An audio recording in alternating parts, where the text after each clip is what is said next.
नमस्कार दोस्तों, मैं रोहित कुमार आप सभी लोगों का directstudy.com पे बहुत बहुत स्वागत करता हूँ। आज के क्लास में हम लोग करने जा रहे हैं 250 से अधिक क्वेश्चन हम लोग आज करेंगे कार्बन एवं इसके यौगिक से। जी हाँ, ये जितने भी क्वेश्चन मैं कराने वाला हूँ आज, ये सारे कहीं ना कहीं कई बार एग्जाम्स में आए हुए हैं। कई बार एक क्वेश्चन जो है कई बार एग्जाम में आए हुए इतने महत्वपूर्ण क्वेश्चन, एक चैप्टर के जितने क्वेश्चन बन सकते थे। अगर आपने थ्योरी नहीं भी पढ़ा है तो आप टेंशन नहीं लेना, क्योंकि उसमें 250 क्वेश्चन में सारे थ्योरी भी एक तरह से देखा जाए कवर हो जाएगा। और आज चैप्टर नंबर 13 चल रहा है। इससे पहले मैं बता दूं आपको 12 चैप्टर और भी अपलोड कर दिए गए हैं। बस इसके बाद एक और चैप्टर बचेगा, यानी कि पूरा केमिस्ट्री ही अपलोड कर दिएगा। डिस्क्रिप्शन में लिंक है, वहाँ से जाके आप इसको ज़रूर देख लीजिएगा। फिजिक्स पूरा कंप्लीट हो चुका है सेम प्लेलिस्ट के अंदर में, और बायोलॉजी चल रहा है, उसमें भी 2-3-4 चैप्टर कंप्लीट हो चुका है। तो आपसे रिक्वेस्ट है वहाँ से जाकर उन सभी को देखिए, क्योंकि ऐसे सीरीज शायद ही मुश्किल से यूट्यूब पर देखने को मिलते हैं, इतने बेहतरीन कलेक्शंस। जी हाँ, 6 से 12th क्लास तक का एनसीईआरटी एससीईआरटी का पूरा निचोड़ है। जो भी आज तक एग्जाम में पूछे गए सारे क्वेश्चन आपको एक ही जगह मिल जाते हैं, एक चैप्टर के। तो चलिए क्लास का शुरुआत करते हैं। कार्बनिक रसायन कहिए, कार्बन और इसके यौगिक कहिए, ये सारे नाम से इसको चैप्टर को आप जान सकते हैं। कार्बन से रिलेटेड जितने भी चीज़ है सारे चीज़ का अध्ययन इसमें हम लोग करते हैं। पहला स्क्रीन पर क्वेश्चन है, देखिए आप भी जवाब देते चलिए, कितना दे पाते हैं पता चलेगा आपको। कार्बन को एक अद्वितीय तत्व कहा जाता है, क्यों? पहला ऑप्शन है आपका, अन्य सभी तत्वों की तुलना में कार्बन में श्रृंखलन का गुण, ठीक है, सर्वाधिक होता है। तो एक बात आप जान लीजिए, श्रृंखलन एक ऐसा गुण है कार्बन का जो इसको अद्वितीय बनाता है। सबसे ज़्यादा अगर यौगिक तैयार कर पाता है तो यही एक गुण के कारण। ये इतना ज़्यादा लंबा लंबा श्रृंखला बनाता है जिसका कोई लिमिट नहीं। पहला तो सही है। अब तक ज्ञात तत्वों के कुल यौगिकों की तुलना में अकेले कार्बन यौगिक की जो कुल संख्या है बहुत ही ज़्यादा है। हर मतलब देखिए 118 तत्व है, जिसमें 117 मिल के जितना कमाल करेगा, अकेले उससे ज़्यादा कमाल कर रखा है सिर्फ कार्बन। कार्बन न तो क्षार धातु के तरह विद्युत धनात्मक होता है, ना ही ये हैलोजन के तरह विद्युत ऋणात्मक तत्व होता है। यह भी एक बहुत बड़ा इसका गुण है। ये जैसा समय वैसा फिट बैठ जाता है। तो इसका आंसर इनमें सभी दीजिए। ये 3 तरह का डिफिनीशन समझिए आपने सीख गया यहाँ पे। ये कह रहा है जीवन शक्ति का सिद्धांत, जिसको बोलते हैं हम लोग विटल फोर्स थ्योरी, किसने दिया था? तो याद रखने की बात है, ये देने वाले थे बर्जीलियस। आपको पता होना चाहिए, जीवन शक्ति का सिद्धांत देने वाले एक महान वैज्ञानिक हुए जिनका नाम है बर्जीलियस। इन्होंने कहा क्या कि जीवन शक्ति का एक ऐसा सिद्धांत है, यानी कार्बन के जितने भी यौगिक होते हैं वो सारे यौगिक जो है लैब में नहीं बनाए जा सकते। They are synthesised in the living beings, that means plant और एनिमल। उन्होंने कहा कि जितने भी प्लांट और एनिमल है उसी के अंदर एक विशेष प्रकृति के द्वारा, भगवान के द्वारा शक्ति दिया गया है, जिसको उन्होंने नाम दिया था जीवन शक्ति का सिद्धांत। उसी के द्वारा कार्बन कंपाउंड बन पाते हैं, ऐसा उन्होंने कहा था बर्जीलियस ने। और that time he is very great. उस समय ये बहुत ज़्यादा महान कहलाए, बिकॉज ऑफ पहला ये थ्योरी दे रखे थे, लेकिन बाद में इसको चेंजिंग किया जाएगा। आगे कहता है प्रयोगशाला में संश्लेषित किया गया पहला कार्बनिक यौगिक कौन सा है? तो यूरिया है, आपको पता होना चाहिए। और इनका ही स्टूडेंट आपको पता होना चाहिए सिंथेसाइज किया था। आगे क्वेश्चन देखिएगा कि प्रयोगशाला में किसके द्वारा सर्वप्रथम यूरिया का संश्लेषण किया गया था?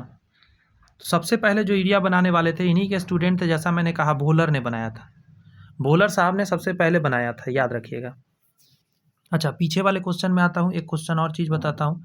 सबसे पहला नंबर पे क्या अभी आपने टिक करा कि यूरिया बना 1 नंबर में, तो क्या कुछ और ऐसा चीज़ है जो 2 नंबर पर बना होगा? तो जी हाँ, एसिटिक अम्ल 2 नंबर पे बनाया गया था। पहले यूरिया बना लैब में, फिर एसिटिक अम्ल बना, 3 में मेथेन बना था। मेथेन कितने नंबर पे बना था?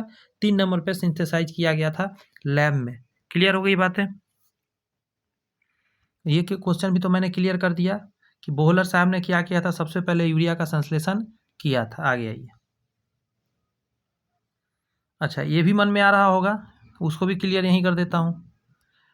अच्छा, आपके मन में आ रहा होगा कि एसिटिक एसिड बनाने वाले कोल्बे थे, ठीक है, और मेथेन जो बनाने वाले थे वो बार्थेलोट थे। बर्थेलोट, देखिए ऐसे समझिए, यूरिया को 1 नंबर में यूरिया बना, मैं नंबरिंग भी दे देता हूँ। 1 नंबर यूरिया बनाया बोहलर ने बनाया, 2 नंबर में एसिटिक अम्ल बना, ये बनाने वाले कोल्बे थे, और 3 नंबर में मेथेन बना, और मेथेन को बनाने वाला बर्थेलोट थे। क्लियर हुई बातें? अब तो ज़्यादा क्लियर हुआ होगा, क्रिस्टल क्लियर। आइए आगे क्वेश्चन पर देखिए। क्वेश्चन नंबर 5 कह रहा है कार्बनिक यौगिकों में निम्नलिखित में से कौन से गुण पाए जाते हैं? पहला कह रहा है ये विलयन में आयन नहीं देता है। जैसे आप देखेंगे NaCl सोडियम क्लोराइड को जब ये पानी में जाएगा ना तो एगो Na+ बन जाता है और क्लोरीन माइनस बन जाता है। लेकिन कार्बन के जो यौगिक होते हैं वो पानी में घुलने के बाद आयन नहीं देते हैं, पॉजिटिव निगेटिव शो नहीं करते हैं। ये एक बहुत अच्छा इसका गुण है। ये विद्युत के कुचालक होते हैं, ये भी एक अच्छा गुण है। कार्बन के जो यौगिक होते हैं विद्युत के कुचालक होते हैं। नेक्स्ट है ये यौगिक सहसंयोजक होते हैं, यानी कि इलेक्ट्रॉन को लेते देते नहीं है, ये साझा करते हैं आपस में। जैसे अभी मैंने जो NaCl बताया था, this is the best example for the electron transportation. Electron का ट्रांसपोर्टेशन होता है, ट्रांसफर कर सकते हैं, इसमें से इसमें जाता है इलेक्ट्रॉन और एक यौगिक बनता है। This is known as ionic यौगिक।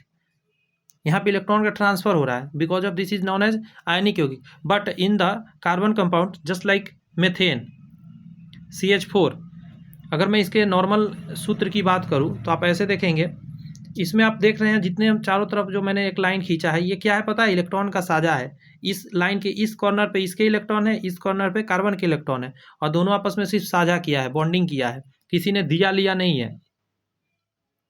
क्लियर हो रही है बातें? तो ये सारे गुण थे कार्बनिक यौगिक के। नेक्स्ट प्रश्न में है कि कार्बनिक यौगिक में निम्नलिखित में से कौन से गुण पाए जाते हैं? फिर से वही बात है,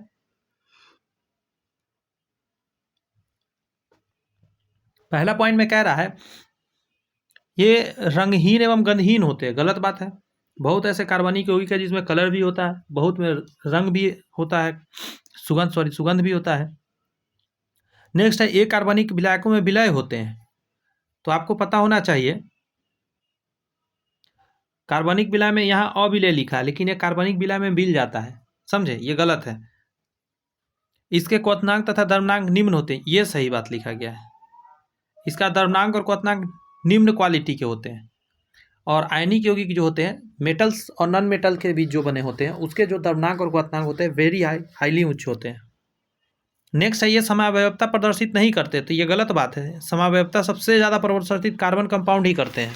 कार्बन के जो यौगिक होते हैं सबसे ज़्यादा समावयवता प्रदर्शित करते हैं, तो ये तो पॉइंट सरासर गलत है। तो एक सही निकला और 3 पॉइंट इसमें क्या था? गलत था। नेक्स्ट क्वेश्चन है आपका, निम्नलिखित में से कौन सा तत्व सभी कार्बनिक यौगिक में मिलता है? तो कार्बनिक यौगिक है तो कार्बन सब में मिलेगा ही मिलेगा। नेक्स्ट है आपका, प्रकृति में सबसे अधिक मात्रा में पाया जाने वाला कार्बनिक यौगिक कौन सा है? प्रकृति में सबसे ज्यादा कार्बनिक यौगिक कौन सा मिलेगा? बच्चा वाला क्वेश्चन है लेकिन फंसा लेगा आपको। तो सबसे ज्यादा पौधा है इस पृथ्वी पर, पौधा में सबसे ज्यादा क्या होता है? सेल्यूलोज होता है। तो इसका आंसर क्या हो जाएगा? सेल्यूलोज। सबसे आसान तरीका है आंसर देने का। पौधा के अंदर सेल्यूलोज होता है, सबसे ज्यादा पौधा है, पौधा का पूरा जो लकड़ी सेल्यूलोज का बना होता है एक तरह से देखा जाए। नेक्स्ट क्वेश्चन है कि कार्बनिक यौगिकों में कार्बन परमाणु की चारों संयोजकताएं एक समचतुष्फलक के चारों किनारों, ठीक है, की ओर दिष्ट होती है तथा कार्बन केंद्र में होता है। यह विचार सबसे पहले किसने दिया था?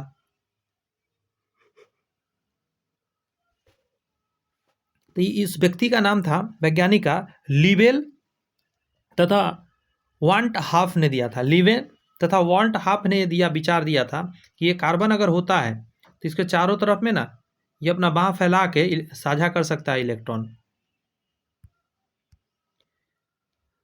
सभी प्रकार के ज्ञात परमाणुओं में कार्बन एक अनूठा परमाणु है, क्यों? फिर से कार्बन का गुण पूछ रहा है। पहला पॉइंट कह रहा है कि कार्बन सभी सजीवों के निर्माण में आवश्यक अवयव होते हैं। ये तो सही बात है, कार्बन तो सारे सजीवों का मेन जड़ है। पहला है कि दूसरा है कार्बन परमाणु अन्य दूसरे परमाणु से जुड़कर लंबी श्रृंखला बनाते हैं, यही तो इसका गुण है। कार्बन यौगिक की संख्या सर्वाधिक है, भी सही बात है। इसका सारे आंसर दे दीजिए, सभी इसके परफेक्ट थे। निम्नलिखित तत्वों पर विचार करिए। कार्बनिक रसायन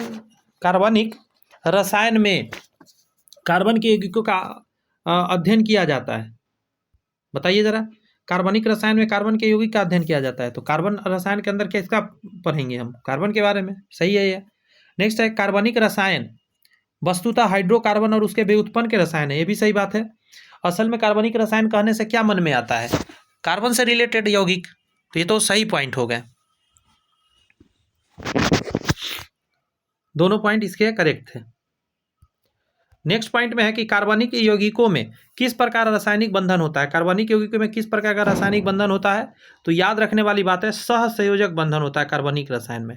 क्योंकि ये जो वैद्युत सहसंयोजक लिखा गया है ये होता है आपका मेटल नॉन मेटल के बीच में, इसमें इलेक्ट्रॉन का ट्रांसफर होता है, एक ने इलेक्ट्रॉन दिया, मेटल ने इलेक्ट्रॉन दिया, नॉन मेटल ने इलेक्ट्रॉन लिया।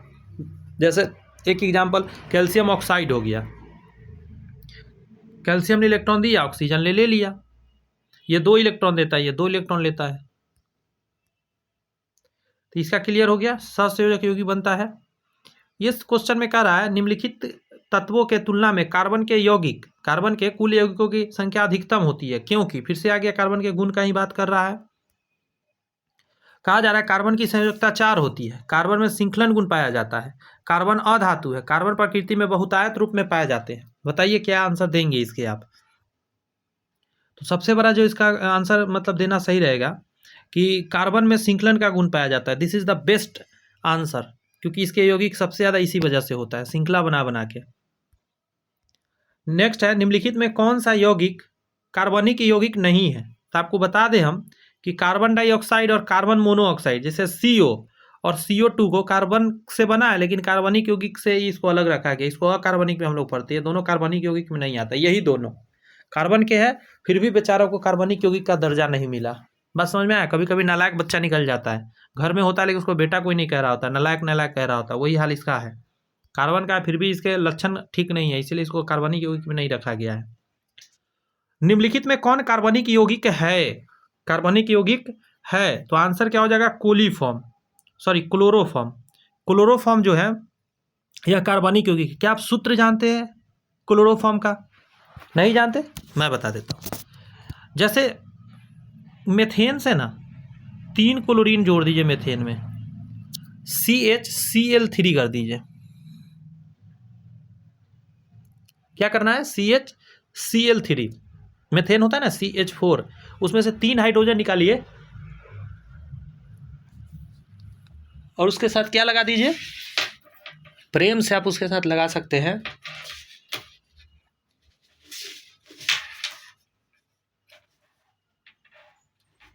जस्ट अ सेकेंड, हाँ, उसके साथ लगा दीजिए 3 chlorine. This is known as the chloroform. अच्छा, आपके मन में आ रहा होगा ये अमोनियम क्लोराइड क्या है, ये वाला, तो उसका भी सूत्र नीचे देख लीजिए। अमोनियम क्या होता है? NH4, इसके साथ Cl ठोक दीजिए साथ में, NH4Cl। जल का तो जानते ही होंगे H2O, अगर नहीं जानते तो जान लीजिए। सोडियम क्लोराइड नमक जो हम लोग खाते हैं NaCl। आ गया ही। यहाँ पे कहा जा रहा है आपको कि वैसे कार्बनिक यौगिक जिसके अणु में कार्बन के सभी परमाणु की एक खुली श्रृंखला होती है, उसे क्या कहते हैं? याद रखिएगा, कुछ चीज़ें समझना बहुत जरूरी है आपका। इसको एलिफैटिक बोलते हैं, याद रखिएगा। एरोमेटिक जो होता है ये बंद श्रृंखला वाला होता है। जैसे मैं एग्जांपल देकर दिखा देता हूँ, ऐसे समझ में आएगा। एलिफैटिक जो होता है, इसका ट्रिक है, याद रखिएगा। एलिफेंट का पैर कैसे होता है? एकदम सीधा होता है ना एलिफेंट का पैर, तो इससे याद रखिएगा, कभी फंसिएगा नहीं आप। एलिफेंट का पैर याद रखिएगा, मोटा सा लंबा सा। मैं बनाता हूँ एक, ऐसे ऐसे कार्बन जब जुड़ा हो लंबा, या ऐसे भी जुड़ा हो सकता है, तो ये खुला श्रृंखला हुआ, ठीक है। इसमें बहुत सारे कार्बन जुड़ के बनाते हैं। हाइड्रोजन इसके साथ नहीं लगा रहा हूँ, हाइड्रोजन लगा लीजिएगा, मतलब मन में सोच लीजिए। लेकिन जो एरोमेटिक होते हैं, जैसे बेंजीन हो गया, तो बेंजीन कुछ खास वाला को बोला जाता है ना, जैसे कि ये बेंजीन हुआ, 6 रहेगा ना आपस में, तो उसको बेंजीन हम लोग नाम देते हैं।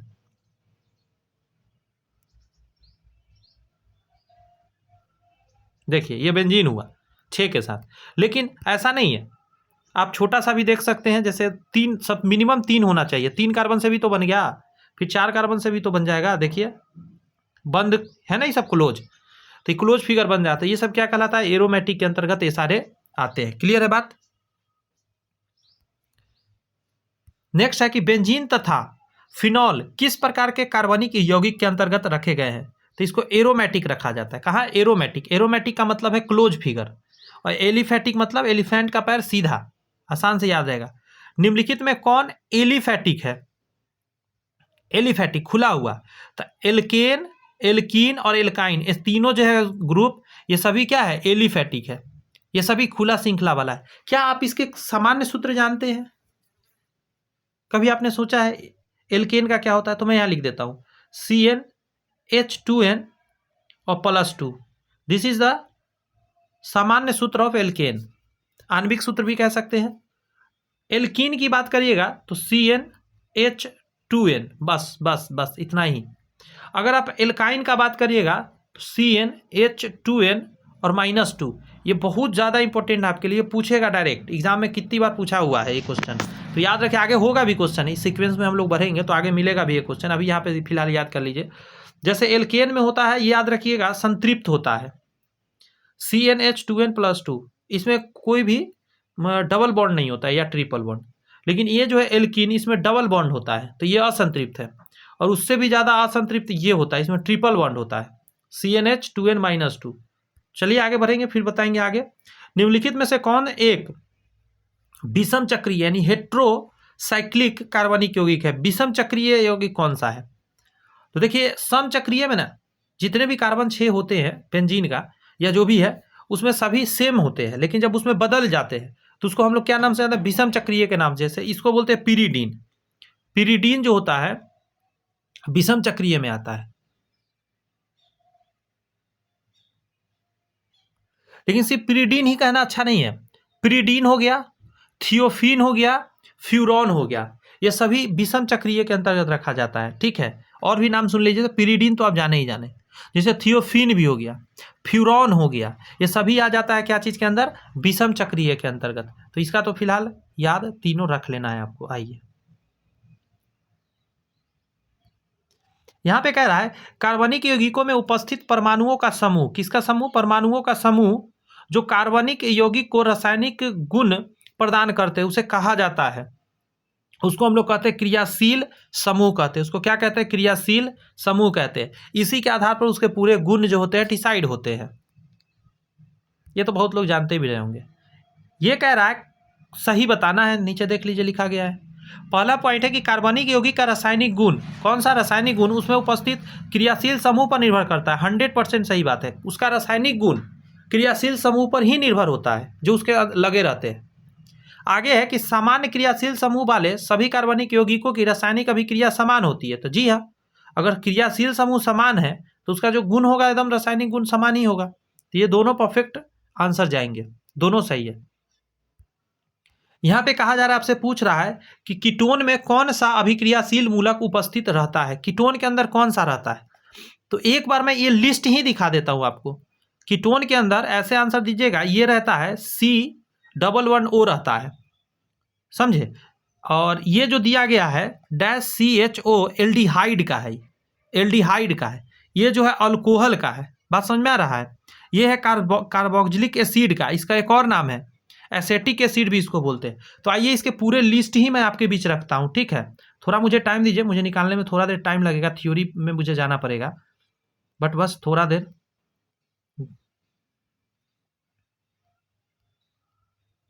आप लोग यदि थ्योरी इन चीज़ों का चाहते हैं तो आप कहेंगे तो मैं थ्योरी भी आपके बीच लाके सारे रखूंगा। देखिए पूरा ये थ्योरी मेरे पास भी अवेलेबल है।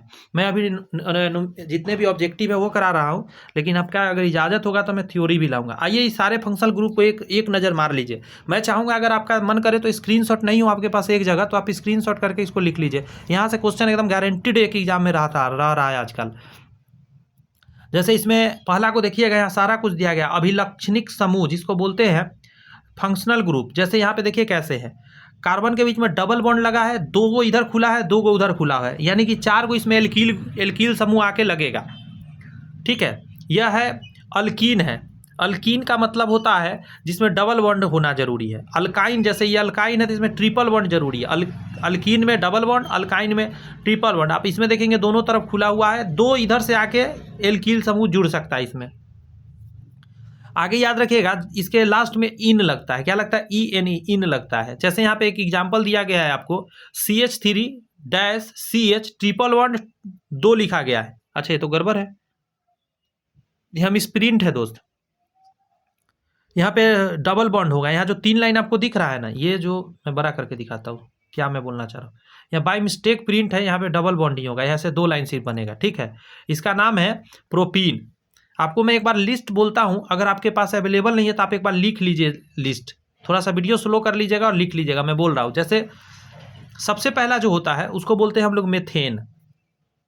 ठीक है, मेथेन का होता है CH4। मेथेन के बाद एथेन आता है C2H6, मेथेन एथेन, उसके बाद प्रोपेन आता है C3H8। अब देखिए यहाँ पे अभी प्रोपेन लिखा है तो प्रोपीन है ये, तो ये मैं लिस्ट बन रहा हूँ एल्केन ग्रुप का बोल रहा हूँ। यहाँ पे जो है एल्कीन का है, ये एल्काइन का है। बात समझ में आ रहा है? तो इसका सूत्र अलग थोड़ा सा हो जाता है। जैसे CnH अगर 6 मैं बोल दूँ, मतलब C3, यहाँ देखिए इस तरफ लिखता हूँ C3 और H अगर 6 मैं बोल दूँ तो ये हो जाएगा आपका इसका सूत्र। अब मिला लीजिए, यहाँ पे वही होगा। देखिए 1 2 3 कार्बन आपको दिख रहा है। अच्छा, मेथेन एथेन प्रोपेन,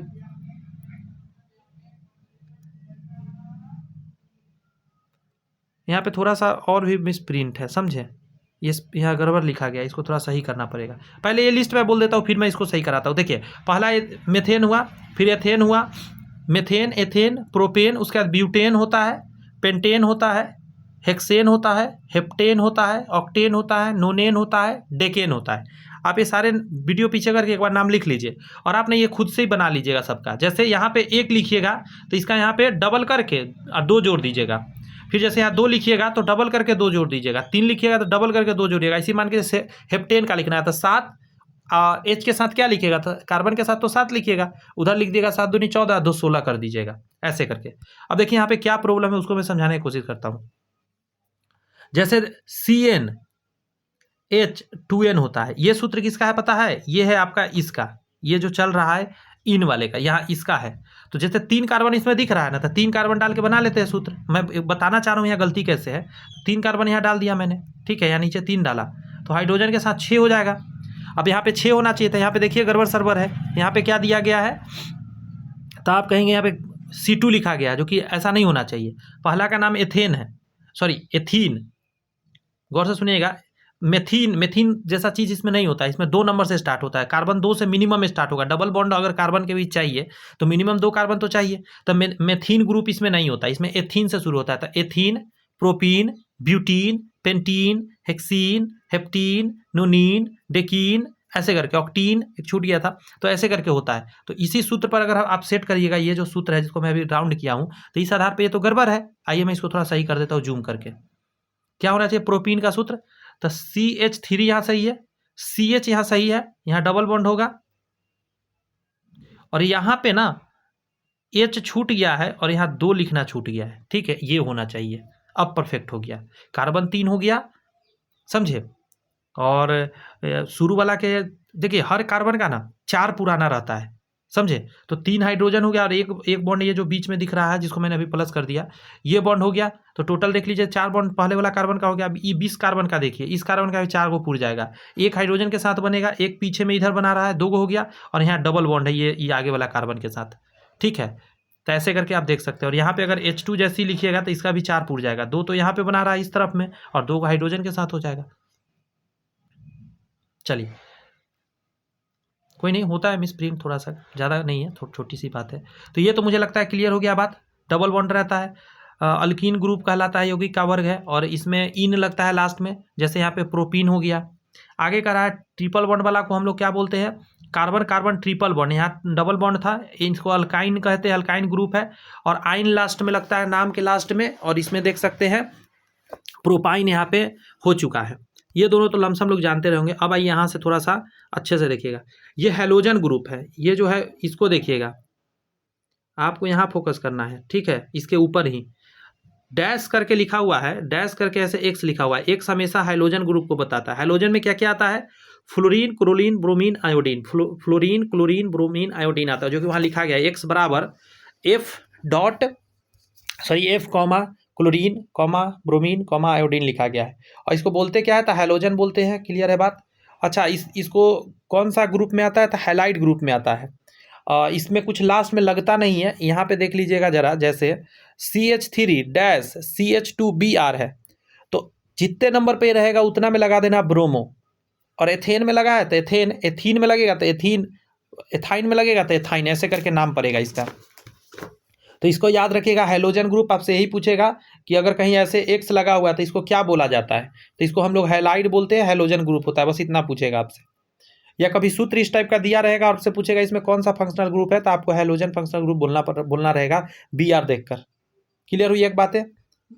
आगे देखिए, इस पॉइंट में कह रहा है OH को हम लोग क्या बोल रहा है यहाँ पे, ये है आपको हाइड्रोक्सिल, क्या है, हाइड्रोक्सिल ग्रुप है, एल्कोहल कहलाता है इसके यौगिक जो बनते हैं, और लास्ट में OL लगता है, ऑल लगता है। जैसे यहाँ पे देख सकते हैं, पढ़िए, CH3 CH2 और डैश OH लगा हुआ है, इसका नाम हो जाएगा एथेनॉल। एथेन होता, अगर मान के चलिए OH नहीं होता तो CH3 होता, तो इसको एथेन पढ़ते, लेकिन जैसे ही OH आके लगा है तो एथेनॉल कहला गया। तो ये आपको ये इंपॉर्टेंट नहीं है, इंपॉर्टेंट सिर्फ ये है और ये है कि क्या नाम के पीछे लगता है, समझिए। पूछता है कि ये दे देगा आपको, बोलेगा इसका नाम क्या है, तो आपको बोलना रहेगा कि ये OL लगेगा, अल्कोहल का है, ये क्या चीज़ का है, अल्कोहल का, हाइड्रोक्सिल समूह है। इसमें से कोई भी ऑप्शन में दे सकता है, ये आपको नाम बताना रहेगा। जैसे ये है, इसमें आप देखेंगे कार्बन का 2 खुला हुआ है इस तरफ में, ऑक्सीजन के साथ तो बंद है, तो इसको बोलते हैं कार्बोनिल। क्या बोलते हैं इसको, कार्बोनिल। ये कार्बोक्सिल था, ये कार्बोनिल है, दोनों में अंतर है। अच्छा, इसको कीटोन ग्रुप बोलते हैं, कीटोन ग्रुप, लास्ट में ओन लगता है, ONE1 लगता है। जैसे यहाँ एक नाम दे सकता है ब्यूटा-2-ओन, ब्यूटाइन है ना, 2 ओन लगा हुआ है, ब्यूटा-2-ओन, इस तरह के नाम है। आगे आप देख सकते हैं, फटाफट देख लीजिए आप। डैश CHO को हम लोग बोलते हैं फॉर्माइल। क्या बोलते हैं, फॉर्माइल। एल्डिहाइड ग्रुप है ये, तो यही पूछता है कीटोन, जैसे इसका कीटोन है, आप याद कर लीजिए, इसका क्या है, फॉर्मल्डिहाइड है। आगे उसका ए में अल लगता है नाम में, जैसे ब्यूटानल, ए में ओन लगता है, ओ में ऑल लगता है, ए में अल लगता है, सब में अंतर है थोड़ा थोड़ा। नेक्स्ट यहाँ पे देख सकते हैं, एक तरफ मात्र खुला है कार्बन का, इस तरफ में देख सकते हैं, यहाँ खुला हुआ है, और ऊपर डबल बॉन्ड से बना हुआ ऑक्सीजन से, इधर में OH लगा हुआ है, तो ये होता है कार्बोक्सिल। क्या है, कार्बोक्सिल। ऊपर था हाइड्रोक्सिल, उसके बाद कार्बोनिल, उसके बाद फॉर्माइल, नेक्स्ट है कार्बोक्सिल। जैसे ये कहाँ पे आता है, कार्बोक्सिलिक एसिड इसको कहा जाता है। जैसे यहाँ देख सकते हैं एक सूत्र दिया है ब्यूटानोइक एसिड, इसमें ओइक एसिड लगता है, ओइक एसिड, ब्यूटानोइक एसिड, इस तरीका के। एक और यहाँ पे दिया गया है, आर के बारे में कहता है अल्काइल या एराइल समूह रह सकता है इसमें, इसको हम लोग बोलते हैं ऑलॉक्सी कार्बोनिल ईस्टर, इसको बोला जाता है, ईस्टर का है ये सूत्र। ओएट लगता है, जैसे एथाइल एथानोएट ऐसे करके नाम पड़ेगा। यहाँ पे देख सकते हैं एक तरफ खुला हुआ है, नाइट्रोजन लगा हुआ है, इसको बोलते हैं सियानो, ठीक है। नाइट्राइल समूह बोला जाता है, नाइट्राइल लगता है इसके लास्ट में। जैसे एक सूत्र यहाँ पे देख सकते हैं, इसका नाम दे ले, एथेन नाइट्राइल, ठीक है, एथेन नाइट्राइल। इसको एक और नाम से हम जानते हैं, एसीटोनाइट्राइल भी बोलते हैं, इस तरीका के। क्लियर हो रही है बातें। नेक्स्ट आप देखेंगे डैश NO2 नाइट्रो, जिसको नाइट्रो लगता है, यहाँ पे देख सकते हैं नाइट्रो एथेन इसको कहते हैं। नेक्स्ट है आपके सामने डैश NH2 को बोलते हैं एमीन ग्रुप का है, एमाइन लास्ट में लगता है। जैसे यहाँ देख सकते हैं एथाइल एमाइन बोलते हैं, ऐसे सूत्र देख सकते हैं। यहाँ पे दिया गया है कार्बामाइल, एमाइड ग्रुप का ही है, इसमें एमाइड लगता है लास्ट में, यहाँ पे भी देख सकते हैं सूत्र। नेक्स्ट ये है आपको नोइक क्लोराइड, इसमें आइल लगता है, प्रोपेनोआइल क्लोराइड कह सकते हैं, इस तरह के नाम। तो इस तरह के ये बातें था जो कि फंक्शनल ग्रुप तक पूछता है, ऊपर का ही शुरू का पूछता है ज़्यादातर, जितना जो भी अभी तक देखे होंगे आप क्वेश्चन में। ये चैप्टर पे बहुत बच्चा का फोकस कम होता है, लेकिन बहुत काम का होता है। कहाँ तक करा दिया था मैं खुद ही भूल गया, एक सेकंड दीजिए मुझे।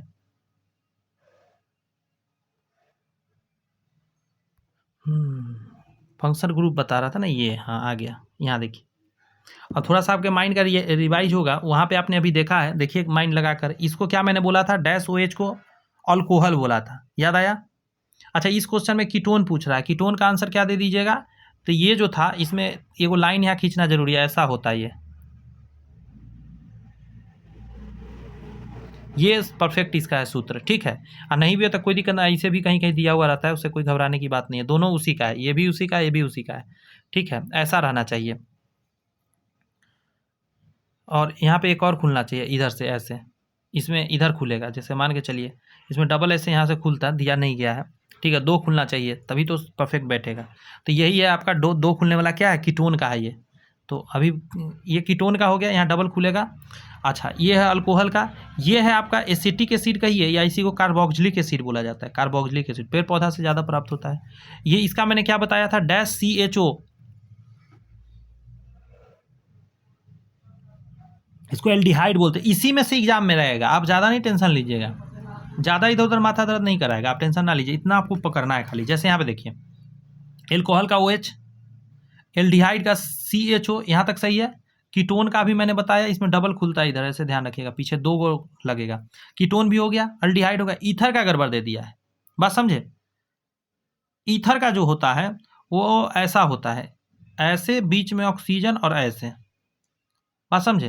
दोनों तरफ कर RR लिख दीजिए, मतलब कार्बोक्सिलिक समूह लगेगा, बीच में ऑक्सीजन रहता है, दोनों तरफ अपना हाथ फैला रहता है। ये ईथर का ये है। ये जो दिया गया ना एस्टर का है, ये किसका है, एस्टर का, एस्टर का है, -COOR। तो यहाँ पे लमसम आपका रिवाइज यहाँ पे भी हो गया। आगे देखिए, नेक्स्ट का रहा है कार्बोक्सिलिक अम्ल। अब बताइए, ऊपर में भी बताए हैं, दिमाग पर जोर डाल के बताइए, ये मारे क्या टिक, नहीं, ये है डबल वाला, COOH होता है, ठीक है। चलिए ये पढ़िए कि क्या है आखिर, क्या आप पहले से इसके बारे में जानते हैं। Do you know about the homologous series, understand.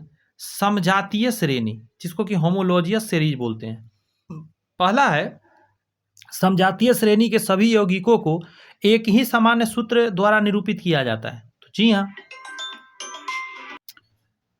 Sorry call आ गया था, ध्यान दीजिए। मैं कह रहा था समजातीय श्रेणी, होमोलॉजियस सीरीज के संबंध में कौन सा कथन सही है। पहला प्रश्न आपके सामने है, समजातीय श्रेणी के सभी यौगिकों को एक ही समान सूत्र द्वारा निरूपित करते थे। ये तो सही बात है, एक ही समान सूत्र द्वारा निरूपित करते हैं। समजातीय श्रेणी का कोई भी सदस्य अपने से अगले और पिछले सदस्य से -CH2 का अंतर होता है। एकदम ये सही बात है, ये सही कथन है कि आगे और पीछे वाला को जब आप अंतर देखेंगे तो -CH2 का होता है, ये समजातीय श्रेणी होता है। नेक्स्ट है, किसी समजातीय श्रेणी के सभी यौगिकों के बनने की विधि एक समान होती है। तो ये भी करेक्ट है, यौगिक बनने का विधि एक ही समान होता है, यानी कि इसका आंसर D परफेक्ट हो जाएगा। नेक्स्ट क्वेश्चन है, निम्नलिखित में कथन पर विचार करिए। पहला कह रहा है कि समजातीय श्रेणी के सभी यौगिकों में एक ही क्रियाशील मूलक होते हैं। तो ये बात भी सही है, फंक्शनल ग्रुप एक ही लगा रहेगा, है कि नहीं। आगे कह रहा है कि समजातीय श्रेणी के सभी यौगिकों के रासायनिक गुण समान पाई जाती है। तो रासायनिक गुण समान होते, ये सही है, लेकिन ये गलत हो जाएगा, भौतिक गुण समान नहीं होते। भौतिक गुण में क्रमिक परिवर्तन होता है। इसका अगर लिखा रहता कि समजातीय श्रेणी के यौगिकों के भौतिक गुण में क्रमिक परिवर्तन होता है तो ये सही हो जाता है, लेकिन यहाँ कह रहा है कि समान पाई जाती है, ये नहीं होता है। असल मेथेन से एथेन का गुण में थोड़ा सा चेंजिंग आ जाता है, एथेन से ब्यूटेन, प्रोपेन ऐसे बदलता जाएगा, बात समझ जाता है। 3 गलत था, 2 इसमें सही था। अभी आंसर देते चलेंगे। निम्नलिखित में से कौन समजात है। समजात जिसके बीच अंतर कितना का होता है, ध्यान रखिएगा, CH2 का अंतर आपको देखने को मिलेगा। तो इसमें भी है CH2 का अंतर, इसमें भी है और इसमें भी है। तो ये सभी आंसर इसका D देना परफेक्ट हो जाएगा। आप जब देखेंगे सभी में CH2 का आपको डिफरेंस दिखेगा, सभी समजात है, ठीक है। अब आइए आगे, यहाँ पे कहा जा रहा है कौन समजात नहीं है। तो तरीका क्या है, CH2 का अंतर देखना शुरू करिए। पहला में जब देखेंगे तो ये तो समजात हो जाएगा, दूसरा भी समजात हो जाएगा, तीसरा भी समजात हो जाएगा, चौथा भी समजात हो जाएगा। लेकिन यहाँ तो क्वेश्चन था नहीं वाला, यानी एक तो गड़बड़ है कहीं ना कहीं। अब आप दिमाग लगाइए जरा कि कौन सा आखिर वो गड़बड़ कर रखा है। तो आप जब 3rd नंबर को देखेंगे तो कहेंगे सर ये ही गड़बड़ कर रखा है। हम कहेंगे कैसे, आप बताइए। आप कहेंगे सर बड़ी आसान है। आप देखो ना जरा, इसमें फंक्शनल ग्रुप अल्कोहल का लगा हुआ है और इसमें फंक्शनल ग्रुप एस्टर का लगा हुआ है। तो जब दोनों फंक्शनल ग्रुप अलग अलग हो जाएगा तो ये समजात नहीं रह जाएगा, फंक्शनल ग्रुप सेम होना चाहिए, ये कंडीशन होता है, इसलिए ये गड़बड़ है। क्लियर है बात। आगे आपको कहा जा रहा है कि कार्बनिक यौगिक के नामकरण में IUPAC प्रणाली कब लागू होता है। IUPAC प्रणाली जो लागू हुआ था ये हुआ था 1967 में लागू हुआ था, ठीक है। 1967 में IUPAC प्रणाली लागू हुआ था। नेक्स्ट है, संतृप्त हाइड्रोकार्बन का सामान्य सूत्र क्या है। मैंने पहले ही शुरू में के क्लासेज में, मतलब अभी आज के क्लास में शुरू में मैंने बताया आपको, जैसे एक बताया मैं इसी में बताता हूँ, यहाँ तो लिखा ही गया है। देखिए पहला जो है अल्केन का है, यही आंसर हो जाएगा, संतृप्त होता है, इसमें डबल बॉन्ड नहीं होता है। लेकिन आप ये 1 मिनट में तो है नहीं, मैं लिख देता हूँ, CnH2n ये है अल्कीन का, अल्कीन का है, और इसमें जो होता है डबल बॉन्ड होता है। और ये जो C नंबर में लिखा गया है अल्काइन है, तो इसमें ट्रिपल बॉन्ड होता है। तो इसका सीधा मतलब है कि ये दोनों क्या है, अल्कीन और अल्काइन असंतृप्त है, लेकिन ये जो है पहला नंबर वाला ये संतृप्त है। समझे कि नहीं समझे? आगे कह रहा है संतृप्त हाइड्रोकार्बन के संबंध में कौन सा कथन सही नहीं है। ध्यान रखिएगा, संतृप्त हाइड्रोकार्बन के संबंध में कौन सा कथन सही नहीं है। पहला है कि संतृप्त हाइड्रोकार्बन में कार्बन कार्बन के बीच एकल बंधन होते हैं। एकदम सही बात है, कार्बन कार्बन के बीच में क्या होते हैं, एकल बंधन होते हैं। आगे है कि गौर से सुनिए, कम अभिक्रियाशील होने के कारण संतृप्त हाइड्रोकार्बन को पैराफिन भी कहा जाता है। एकदम सही बात है, संतृप्त हाइड्रोकार्बन में कार्बन कार्बन के बीच एकल बंधन है तो जान गए। कम अभिक्रियाशील होने के कारण जो संतृप्त हाइड्रोकार्बन है इसको हम लोग क्या बोलते हैं, पैराफिन बोलते हैं। नेक्स्ट है कि IUPAC प्रणाली के अनुसार संतृप्त हाइड्रोकार्बन को एल्केन कहा जाता है। अभी मैंने बताया आपको सूत्र ऊपर वाला क्वेश्चन में, अल्केन कहा जाता है। अल्कीन और अल्काइन क्या होते हैं, वो तो असंतृप्त होते हैं। तो मुझे लगता है ये सारे पॉइंट आपको क्लियर भी हो गए और समझ में भी आ गए, सभी सही थे। यहाँ क्वेश्चन में कह रहा है गौर से, एल्कील समूह क्या है। तो देखिए अल्केन जो होता है ना, CnH2n+2, इसमें से ना -1 कर दीजिए, एक हाइड्रोजन हटा दीजिएगा तो एल्कील समूह कहला जाएगा। बात समझ में आ रहा है? अब आपको सूत्र देखना ये कहाँ पे है, तो आपको ये कहीं नहीं दिख रहा है, लेकिन दिख रहा है। आप यहाँ पे जब घटाइएगा तो कितना आएगा, 1 आएगा ना, तो ये जो B नंबर में यही ना हो जाएगा, CnH2n+1 हो जाएगा। मतलब हाइड्रोजन आपने एक हटा दिया। बात समझ में आ रही है बात है? तो ये क्या हो गया, ये हो गया आपका कौन सा समूह, एल्कील समूह हो गया। ठीक है, नेक्स्ट प्रश्न में यहाँ पे कहा जा रहा है आपको, निम्नलिखित में कौन सा विकल्प सही सुमेलित नहीं है। गड़बड़ वाला बोल रहा था। अल्केन का सूत्र देखिए, तो अभी मैं बताया था, सही है क्या, CnH2n+2, तो ये तो कहिएगा 100% से सही है। अभी थोड़ा देर पहले ही आपने 2-2 3-3 बार लिख के बता दिया, कोई बात नहीं, और भी देखना है ना। अभी यहाँ आइए, क्या एल्कील का सूत्र यह है, तो अभी जस्ट हमने बताया कि हाँ सर, एल्कील का आपने बताया कि एल्केन से एक कम कर देंगे, CnH2n+1 तो एल्कील हो जाएगा। एल्कीन का क्या यह सूत्र होता है, तो आप कहेगा नहीं सर, एल्कीन का ये नहीं होता है, इसका होना चाहिए था CnH2n, बस इतना ही होगा, CnH2n होगा, ये जो -1 है ये नहीं होना चाहिए था। तो एल्काइन का ये सूत्र सही है, CnH2n-2, तो हाँ सर, अब ये तो आप बताएं हैं, 2-2 3-3 बार बताएं आप, CnH2n-2 होता है। चलो भाई, आगे कह रहा है प्रोपेन का रासायनिक सूत्र क्या है। प्रोपेन कार्बन, ध्यान रखिएगा इस बात को कि कार्बन 3 वाले को प्रोपेन बोलते हैं। देखिए, meth, eth, prop, but, pent, hex, hept, oct, non, dec, ये जो मैंने अभी लाइन बोला, अब पीछे करके 1-2 बार सुन सकते हैं। इसमें मैंने बोला कार्बन 1 के लिए, कार्बन 2 के लिए, कार्बन 3 के लिए, तो हमने कार्बन 3 के लिए प्रोप बोला, प्रोप, तो यहाँ क्या बनेगा, प्रोपेन बनेगा। प्रोपेन का क्या सूत्र होगा, डबल करके 2 जोड़ना है, तो 3 दूनी 6, 2 8, प्रोपेन का ये हो जाएगा। नेक्स्ट है प्रोपील, तो प्रोपेन में से एक को हटाना पड़ेगा आपको। ईल जब भी लगाना, जैसे मेथेन से मेथिल बनाना तो एक हाइड्रोजन हटाइए, एथेन से एथिल बनाना है, एक हाइड्रोजन हटाइए। बात समझ में आ रही है? जैसे तो ये आंसर हो जाएगा इसका, C3H7 हो जाएगा, एक आपने हाइड्रोजन इससे साइड कर दिया। क्लियर हो रही है ना बात, अच्छे से समझ में आ रही है, मजा आ रहा है। कार्बन यौगिक जैसे यहाँ पे दिया हुआ है CH3OH, ये मेथेनॉल है। मेथेनॉल कैसे मैं जान गया, OH को अलबत पढ़ते हैं, ऊपर बताया, और CH4 मेथेन होता है, उसमें से एक हाइड्रोजन हटा के OH जोड़ा गया, यानी कि मेथेनॉल है ये। तो इसका आंसर क्या हो जाएगा, B, मेथेनॉल। जानते हैं इसका साधारण नाम है मेथिल एल्कोहल। साधारण नाम क्या है, मेथिल अल्कोहल, मेथिल। देखिए CH3 को मेथिल बोलेंगे, ये अल्कोहल का सिंबल है, इसीलिए क्या इसको बोलते हैं नॉर्मली मेथिल अल्कोहल, लेकिन मेथेनॉल इसका शुद्ध नाम है, IUPAC नाम। कर रहा है एसिटिक अम्ल का IUPAC पद्धति में नाम क्या है, एसिटिक अम्ल को, तो इसी को हम लोग क्या बोलते हैं, मेथेनोइक अम्ल बोलते हैं। नहीं, माफ़ी चाहते हैं, एथेनोइक अम्ल बोलते हैं, सॉरी इसके लिए। एसिटिक अम्ल को एथेनोइक अम्ल बोलते हैं, मेथेनोइक अम्ल नहीं बोला जाता, माफ़ी चाहते, गलत बोला गया मेरे से। क्लियर हो गई। अब आगे यदि हम बात करें, कह रहा है मैच द कॉलम करिए। एसिटिलीन, याद कीजिए मैं कुछ देर पहले बताया था, तो ये गलत है, एथीन नहीं होगा। एसिटिलीन को क्या बोलेंगे, एथाइन। क्या बोलेंगे, एसिटिलीन को एथाइन बोलेंगे। फॉर्मल्डिहाइड को मेथेनॉल बोलते हैं, ये भी सही है, फॉर्मल्डिहाइड को मेथेनॉल बोलते हैं। नेक्स्ट है आपका एसीटीन को प्रोपेनोन बोलते हैं, तो एसीटोन को सॉरी एसीटीन को प्रोपेनोन बोलते हैं, ये भी सही है। नेक्स्ट है फॉर्मिक अम्ल को मेथेनोइक अम्ल बोला जाता है। फॉर्मिक अम्ल को मेथेनोइक अम्ल तो सही है, एकदम याद करिए अच्छे से। फॉर्मिक अम्ल मेथेनोइक अम्ल, एसीटीन को प्रोपेनोन, फॉर्मेल्डिहाइड को मेथेनल और एसिटिलीन को तो मैं बता ही दिया एथाइन। यहाँ बताइए, यहाँ का रहा है क्लोरल। क्लोरल का आईयूपीएसी नाम क्या है? तो आपका आंसर फटाक से निकल के आएगा। इसको बोलते हैं ट्राइक्लोरोइथेनल। क्लोरल का जो नाम है ट्राइक्लोरोइथेनल, इसको सूत्र बताया क्या? Cl3CCOH। क्या कहेंगे? CH3CCOH, Cl3CCOH। इसको बोलते हैं ट्राइक्लोरो। ट्राइक्लोरो हो गया, ट्राइक्लोरो और इथेनल, ये यहाँ से यहाँ तक इथेनल हो गया, trichloro ethanal, trichloro ethanal. Next है आपका कि क्लोरोफॉर्म का आईयूपीएसी नाम क्या है? क्लोरोफॉर्म का कहिएगा, बड़ा आसान है, ट्राइक्लोरोमीथेन। क्या बोलते हैं? ट्राइक्लोरोमीथेन, ट्राइक्लोरोमीथेन। क्या सूत्र लिख पाइएगा? ट्राइक्लोरो। तो या तो आप ऐसे लिख लीजिए ट्राइक्लोरो, ये हो गया ट्राइक्लोरो। मेथेन के लिए CH लगा दीजिए। अब कहिएगा एम CH3 क्यों नहीं लिखे? अरे भाई मेरे, क्लोरीन ऑलरेडी 3 पीस आ चुका है, तो कार्बन 4 ही पीस इसको चाहिए ना, तो एक हाइड्रोजन लगा दीजिए ना।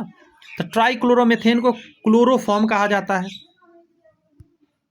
नेक्स्ट है कि कार्बन परमाणु की उत्तेजित अवस्था में अयुग्मित इलेक्ट्रॉनों की संख्या कितनी होती है? तो ये तो हम लोग जानते हैं 4 होती है, वैलेंसी।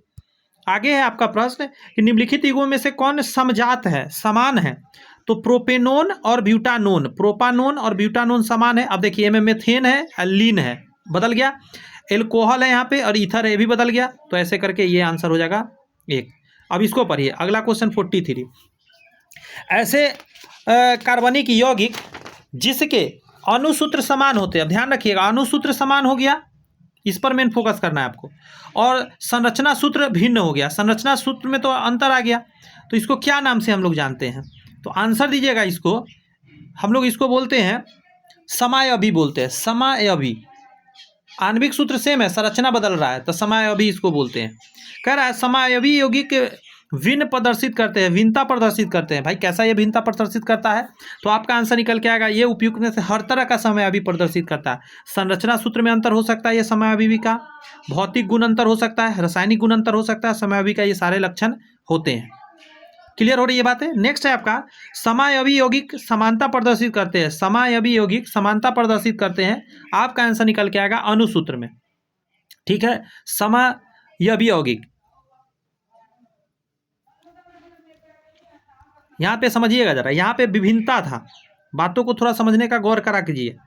विभिन्नता प्रदर्शित करता था भौतिक गुण में, संरचना सूत्र में, रासायनिक गुण में तो अंतर है, लेकिन अणुसूत्र इसका समान होता है, अणुसूत्र समान होता है, ये सब अलग अलग होता है। क्लियर हो रही है बात? एकदम क्रिस्टल क्लियर यहाँ हो रहा है आपको सारे पॉइंट। आगे कहा जा रहा है कि सही नहीं है सो बताना है आपको, कौन गड़बड़ है। पहला कह रहा है अधिकांश कार्बनिक यौगिक समायवी प्रदर्शित करते हैं, ये तो सही बात दिया गया है, तो ये तो आंसर नहीं होगा। अकार्बनिक यौगिकों के साथ समायविता की घटना नहीं पाई जाती, ये भी सही बात है, दोनों सही बात है। यानी इसका आंसर दीजिए, ना तो पहला ना तो दूसरा गलत है, दोनों सही है, क्योंकि ये भी सही ये भी सही। आगे आपका कि निम्नलिखित में कौन समायवता की प्रदर्शित करता है? तो कहिएगा, बड़ा आसान है सर, ये ब्यूटेन जो है समावयवता प्रदर्शित करता है। 3 से अधिक जो कार्बन होता है वो समावयवता प्रदर्शित करता है। समावयवता प्रदर्शित करने के लिए 3 से अधिक कार्बन होना बहुत जरूरी है। ये भी क्वेश्चन पूछा जाता है कि समावयवता व्यक्त करने के लिए जो भी यौगिक बनेगा उसमें कार्बन कितना होना चाहिए? तो 3 से अधिक कार्बन होगा तभी ये होगा, ये ध्यान रखना है आपको। नेक्स्ट है नॉर्मल ब्यूटेन और आइसोब्यूटेन क्या है? तो इसको बोलते हैं चेन आइसोमर है। क्या है? चेन आइसोमर बोला जाता है नॉर्मल ब्यूटेन और आइसोब्यूटेन के, सब याद रखिए जरा। नेक्स्ट है क्वेश्चन कि पेंटेन, आइसोपेंटेन और नियोपेंटेन, पेंटेन, आइसोपेंटेन और नियोपेंटेन क्या है? तो आप कहिएगा ये भी सर चेन है, नाम से ही पकड़ रहे होंगे। क्या है? चेन आइसोमर है। आगे कहा जा रहा है आपका एक प्रोपेनॉल, सॉरी नॉन नहीं है, नॉल, और 2 प्रोपेनॉल, ये क्या है? तो ये जो है ये पोजीशन चेंज हो रहा है ना, एक नंबर पे या 2 नंबर पे पोजीशन चेंज होता है, पोजीशन आइसोमर, ये संख्या वाला पोजीशन वाला बताएगा। जैसे देखिए 1 ब्यूटीन और 2 ब्यूटीन, कैसा आइसोमर है? आइसोमर मतलब समायवी को इंग्लिश में लिख रहा है, तो क्या बोलिएगा? ये भी क्या हो जाएगा? पोजीशन आइसोमर ही है, इसमें भी पोजीशन चेंज हो रहा है। आगे कहा जा रहा है आपका एथिल एल्कोहल एवं डाई मेथिल ईथर। देखिए एथिल एल्कोहल है और डाई मेथिल ईथर है, ये क्या चेंज कर रहा है? तो फंक्शन बदल रहा है। आप देख रहे हैं इसमें अल्कोहल है, में ईथर है, तो फंक्शनल आइसोमर ही कहलाएगा। क्या कहलाएगा दोस्त? Functional isomer. समझा रहा हूँ, वो ट्रिक को पकड़ना खाली आप लोग। एसीटोन और यहाँ है प्रोपी अल्डिहाइड। देख लिए नाम, फंक्शन बदल गया, बदला कि नहीं बदला? तो ये क्या हो जाएगा? फंक्शनल आइसोमर हो जाएगा। समझ रहे हैं ना? निम्नलिखित कथन पर विचार करिए। तो कथन किधर है? आइए इधर कथन दिखाते हैं आपको। ये रहा कथन। पहला कह रहा है ज्यामितीय समअवयवता वैसे कार्बनिक यौगिक में पाई जाती है जिसके अणु में 2 कार्बन परमाणु के बीच द्विबंध होते हैं। जी सही बात है, डबल बॉन्ड वाला ही ये दे पाता है ज्यामितीय समअवयवता। एक एग्जाम्पल देते हैं, आपको समझ में आ जाएगा। जैसे देखिए, गौर कीजिएगा, जैसे ये कार्बन है, ये कार्बन है, इसके बीच में डबल बॉन्ड है। एक हाइड्रोजन यहाँ, एक क्लोरीन यहाँ लगा देते हैं, एक हाइड्रोजन यहाँ लगा देते, एक क्लोरीन यहाँ लगा देते। एक सूत्र तो आपने ये देख लिया, गौर से देख लीजिए, कहाँ नीचे दोनों क्लोरीन था, दोनों हाइड्रोजन ऊपर था। मैं कुछ चेंज करूंगा, देखिएगा जरा। एक क्लोरीन यहाँ कर देते, एक क्लोरीन ऊपर कर देते, एक हाइड्रोजन नीचे कर देते। अभी क्या हुआ? कैसा चेंजिंग आया? ज्यामितीय चेंजिंग नहीं आया, स्ट्रक्चर ज्यामितीय बदल गया ना, तो इसीलिए ज्यामितीय चेंजिंग बोलते हैं। तो पहला क्वेश्चन मैंने अच्छे से एग्जाम्पल के तहत कंप्लीट कर दिया। ज्यामितीय समअवयवता वैसे कार्बनिक यौगिक तैयार करते हैं जिसमें कम से कम क्या होते हैं? 2 द्विबंध होना आवश्यक है। अच्छा, आगे कह रहा है ज्यामितीय समअवयवता एल्कीनो तथा इसके व्युत्पन्न प्रदर्शित करते हैं। ये भी सही बात, अभी एल्कीन ही मैं बनाया था, एल्कीन और इसके, तो दोनों सही है, इसमें लिखा गया बात, दोनों 100% सही लाइन था। क्लियर हो गया बात? आगे है मैलेइक अम्ल तथा फ्यूमरिक अम्ल का समअवयवता प्रदर्शित कैसा करता है? तो ये ज्यामितीय सूत्र के आधार पर आप दे सकते हैं। जैसे एक एग्जाम्पल देखिएगा, जैसे मैं यहाँ पे लिख दूँ, इसका मैं एग्जाम्पल दे रहा हूँ। जैसे फ्यूमरिक अम्ल का क्या सूत्र होता है? इसका सूत्र होता है C डबल बॉन्ड C, यहाँ होता है C डबल OH, नीचे होता है हाइड्रोजन, और यहाँ पे फिर ऊपर होता है हाइड्रोजन, और नीचे होता है आपका C डबल OH। अब इसी में हम यहाँ पे लिख देंगे डबल बॉन्ड कार्बन का। अब नीचे कर दे रहा हूँ C डबल OH, यहाँ भी नीचे कर दे रहा हूँ C डबल OH, और यहाँ ऊपर हाइड्रोजन और यहाँ ऊपर हाइड्रोजन। ये है आपका इसका सूत्र। ये है आपको मैलेइक अम्ल का सूत्र, और इस तरफ जो मैंने राइट साइड में बना रखा है ये है आपका फ्यूमरिक अम्ल का सूत्र, फ्यूमरिक अम्ल का। क्लियर हो रही है बातें? अब बताओ मेरे को, आप चेंजिंग आपने देखा, तो ज्यामितीय बता रहा है, बात समझ में आ रहा है? ज्यामितीय स्ट्रक्चर है। पहला वाला को सिस बोलते हैं, इस तरफ वाला को, लेफ्ट साइड वाला को, इधर को सिस, इधर वाला को ट्रांस के नाम से जानते हैं। मुझे लगता है ये ज्यामितीय स्ट्रक्चर वाला समझ में आ गया होगा आपको। आगे आइए, निम्नलिखित में से कौन समायवी है? कौन सा समायवी है? पहला एथीन एथाइन, एसीटोन, एसिटिल्डिहाइड। इसका आंसर दीजिए एथिल अल्कोहल और डाई एथिल ईथर। इसका आंसर देना सही रहेगा, ठीक है। यहाँ पिक्चर दे रहा है और चारों में पूछ दिया, मैं छोटा और कर दे रहा हूँ ताकि आपको पूरा फुल स्क्रीन आ जाए। हाँ, अब बताइए जरा, चारों में देखकर निम्नलिखित में कौन असम्मित कार्बन परमाणु है? असम्मित, तो देखिए असम्मित का मतलब है जिसमें चारों अलग अलग लगा रहे हैं। जैसे इसमें देखेंगे ब्रोमीन, क्लोरीन, आयोडीन, हाइड्रोजन लगा हुआ है, तो ऐसे वाले को असम्मित हाइड्रोकार्बन्स बोलते हैं। क्लियर हुआ? अब यहाँ बताइए, निम्नलिखित में से किसमें असम्मित हाइड्रोकार्बन परमाणु है? तो इसमें चारों अलग अलग है, इसमें भी चारों अलग अलग है, इसमें भी चारों अलग अलग है, तो इसका आंसर सभी हो जाएगा। सभी असम्मित हाइड्रोकार्बन के अंतर्गत आएगा। आगे कहा जा रहा है अणुसूत्र C5H12 5×10⁻² के कितने श्रृंखला अवयवी हैं? तो इसके 3 श्रृंखला अवयवी बन पाएंगे, ठीक है। डिटेल क्लास रहता तो मैं इसको पूरा तोड़ कर बताता हूँ, बहुत ज़्यादा टाइम लग जाएगा, समझे? कोई नहीं, अभी आप इतना याद रखिए, उसमें 3 हो पाते हैं। आगे है सभी एलिफैटिक यौगिक का जन्मदाता किसको माना जाता है? एलिफैटिक, एलिफैटिक, एलिफेंट का पैर, ट्रिक याद करिए, मतलब सीधा चैन बनता है इसमें, ऐसे डायरेक्शन में हो सकता है, एक मिनट, ये मैं क्या कर रहा हूँ, ऐसे डायरेक्शन में सीधा हो सकता है। बात समझ में आ रही है? किसी न किसी डायरेक्शन में सीधा होगा। तो इसका जन्मदाता मेथेन को माना जाता है। सबसे पहला क्या है? CH4, यहीं से शुरुआत ही है, इसीलिए इसी को कहा था तू ही जन्मदाता है, सबको तू ही बनाया है। समझ रहे हैं। नेक्स्ट प्रश्न है कि मीथेन अणु की आकृति होती है, किस टाइप का आकृति आपको दिखा? मैं मीथेन बनाया था कुछ देर पहले, तो इसको बोलते हैं समचतुष्फलकीय। समचतुष्फलकीय मतलब चारों तरफ ऐसे ऐसे लगा रहता है, तो सम मतलब बराबर, चतुष्फलकीय मतलब चार फलक होता है। मीथेन अणु में कार्बन और हाइड्रोजन के बीच बंधन कौन होता है? तो आंसर क्या दीजिएगा? इसमें होता है 109 डिग्री 28 मिनट। अरे बहुत काम का है आपके लिए, बहुत ज़्यादा काम का है, ये रट लीजिए, ये एकदम गारंटी है, छप सकता है क्वेश्चन। मीथेन अणु में कार्बन परमाणु होते हैं, तो ये तो आपको याद रखना होगा, sp3 संस्करण में होते हैं। आगे कहा जा रहा है आपका एल्युमिनियम कार्बाइड, क्या है? एल्युमिनियम कार्बाइड पर जल की प्रतिक्रिया से कौन सी गैस उत्पन्न होती है? हम लोग घर में लाते हैं ना फल पकाने के लिए, तो इसमें मीथेन गैस निकलता है। अब देखिए इसका एक सूत्र मैं दे देता हूँ, क्या क्या कहा है? एल्युमिनियम कार्बाइड का है ना, तो इसको बोलेंगे Al4 और Cl3, ये यही है सूत्र एल्युमिनियम कार्बाइड का। कहा इसको जल के साथ अभिक्रिया कराइए, तो H2O कर देते हैं इसके साथ। अब एरो दे देते हैं, क्या बनेगा? तो यहाँ बनेगा आपका CH4 बनेगा, एक तो मीथेन कह रहा बनेगा, उसके अलावा बनेगा Al और OH का होल थराइस, एल्युमिनियम हाइड्रोक्साइड बनेगा। देखिए पहला था आपका एल्युमिनियम कार्बाइड का ये सूत्र है, आपने इसमें पानी डाल दिया तो मीथेन बना, और साथ में क्या बना? एल्युमिनियम हाइड्रोक्साइड बना। ये बैलेंस अभी नहीं है, बैलेंस करने के लिए यहाँ आपको 12 लिखना पड़ेगा इससे पहले कम से कम, और यहाँ पे 3 लिख दीजिए और यहाँ 4 लिख दीजिए, फिर अब ये बैलेंस होगा। क्लियर है बात? तो ये थोड़ा सा याद रखिएगा। तो इसका क्या निकलेगा? मीथेन निकलेगा। यहाँ पे कह रहा है कि बायोगैस, प्राकृतिक गैस, गोबर गैस जैसे ईंधनों का मुख्य अवयव क्या है? ये सब जितना प्राकृतिक वाला होता है सब में आपको मीथेन ही मिलेगा। मार्स गैस है, दलदली भूमि में होता है, जैसे धान के खेत वगैरह में, इसमें भी मीथेन ही लिखता है, क्योंकि वहाँ पे भी पेड़ पौधा के अवशेष क्या होते हैं? सड़ते हैं और मीथेन बनाते हैं। यहाँ पे लिखा गया बड़ा बढ़िया क्वेश्चन कि प्रयोगशाला में मीथेन गैस किस प्रकार तैयार किया जाता है?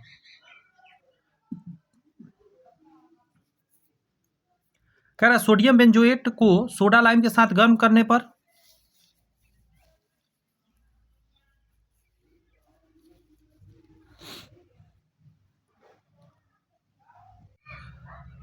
पहला है आपका पॉइंट कि सोडियम बेंजोएट को सोडा लाइम के साथ गर्म करने पर, तो इससे भी मीथेन मिलेगा। सोडियम एसीटेट को सोडा लाइम के साथ गर्म करने पर भी आपको मिलेगा मीथेन। नेक्स्ट है आपका सोडियम प्रोपोनेट को सोडा लाइम के साथ गर्म पर, नहीं यहाँ पे नहीं मिलेगा, ये नहीं होगा, इससे आपको एथेन मिलेगा। नेक्स्ट है सोडियम फॉर्मेट को सोडा लाइम के साथ गर्म करने पर, इसमें भी मीथेन मिलेगा। यानी क्वेश्चन में चेंज कर लीजिए, क्वेश्चन में करा लीजिए कि प्रयोगशाला में मीथेन गैस किस प्रकार तैयार नहीं किया जाता, नहीं किया जाता, तब आंसर आप सी दीजिएगा कि इस तरीका से तो नहीं होता, लेकिन इन तीनों तरीका से होता है। क्लियर है बातें?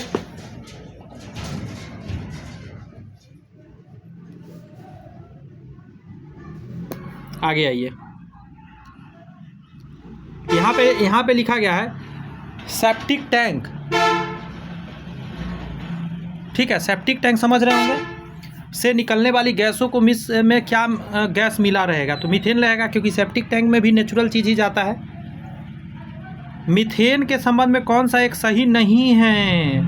पहला पॉइंट है आपका यह रंगीन, गंधहीन और स्वादहीन गैस है, तो ये सही बात है, ये मीथेन का ये गुण है। कह रहा है यह गैस हवा से भारी होता है, जी नहीं, गैस हल्का होता है हवा से, इसीलिए ऊपर चला जाता है, ये गलत है लिखा गया।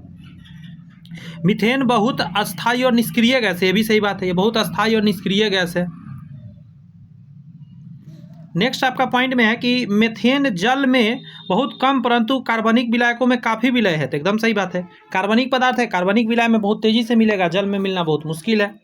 नेक्स्ट कह रहा है कि मीथेन वायु में प्रकाश रहित ज्वाला के साथ जलती है, मतलब प्रकाश नहीं देती है, तो एकदम ब्लू कलर का लाइट के साथ जलता है, तो मान के चलिए प्रकाश न के बराबर देती है। मीथेन के ज्वाला का रंग नीला होता है, वही बात मैंने बोला, यहो सही बात है, मतलब दोनों पॉइंट इसमें सही लिखे गए हैं।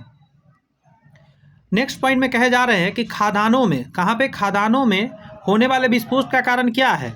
तो मीथेन, हवा के साथ मीथेन का मिश्रण, हवा के साथ मीथेन मिलता है और आग लगने का पूरा संभावना बन जाता है। कुछ स्थानों में वनस्पति के अपघटन के कारण मीथेन निकलता है। वहाँ पे सड़ने गलने वाला चीज़ जितना भी है ना पौधा का, मीथेन ही वो देता है। मीथेन गैस उत्पादन करने वाले क्षेत्र कौन सा होता है? तो धान का खेत जो है सबसे ज़्यादा मीथेन का उत्पादन करता है, क्योंकि हमेशा धान के खेत में पानी रहता है, धान के जो पत्ते वगैरह होते हैं उनमें गिरते हैं, सड़ते हैं, या जो लाइकेन वगैरह, लाइकेन नहीं कहिए, काई वगैरह जो भी होता है, हाँ लाइकेन कह सकते हैं, वो सारे सड़ के और ये करते हैं, गैस देते हैं मीथेन। खाना बनाने में प्रयोग किए जाने वाले मुख्यतः गैस कौन है? जो यहाँ ऑप्शन में दिया गया है, तो आप मीथेन को टिक मारिए। और एलपीजी रहेगा तो मीथेन से ज़्यादा अच्छा एलपीजी होगा। छपाई या स्याही, काले रंग स्याही बनाने में उपयोग करने वाले जो कार्बन ब्लैक बनता है वो कैसे बनता है पता है? मीथेन से बनता है। मीथेन को ऑक्सीजन की अनुपस्थिति में बहुत कस के गर्म किया जाता है, वो पाउडर बन के गिर जाता है, सारे पाउडर गिर गया, वो सारे पाउडर को रखा जाता है। जो हम लोग इंक वगैरह यूज करते हैं जेट प्रिंटर सब में, उसी की बात कर रहा है, पाउडर रहता है एकदम। यहाँ कर रहा है, सही बताइएगा। पहला है सूर्य के तेज प्रकाश में ही मीथेन हैलोजन के साथ अभिक्रिया करता है, एकदम सही बात है। अच्छा, ये बनाता क्या है? जैसे यहाँ देखिए CH4 मीथेन है,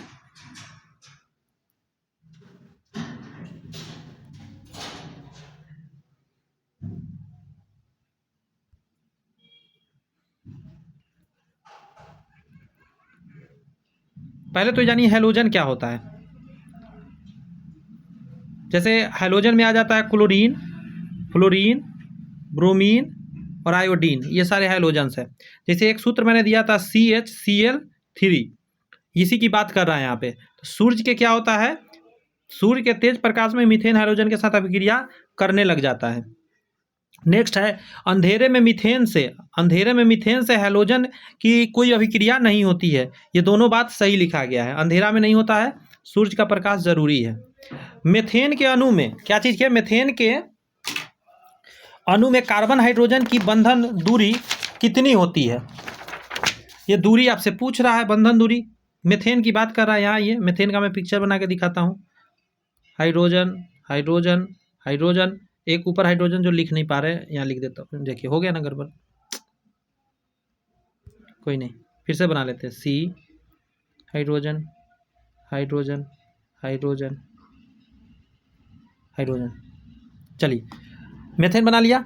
अब दूरी पूछ रहा है इसमें कितना होने वाला है, तो इसको 110 पिकोमीटर बोलिए।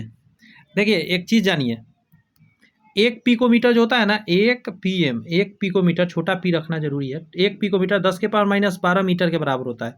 ये भी क्वेश्चन एग्जाम में आता है कभी कभी, 1 पिकोमीटर बराबर 10⁻⁻12 मीटर, फिजिक्स के रूप में ये पूछ देता है क्वेश्चन। तो इसका आंसर 110 पिकोमीटर रहता है दूरी।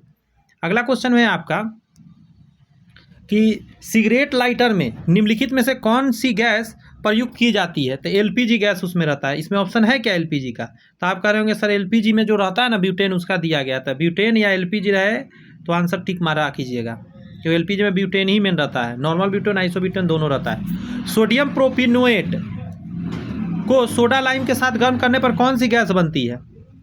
तो ये नॉर्मल सा है, इसको हम लोग बोलते हैं जो गैस बनती है,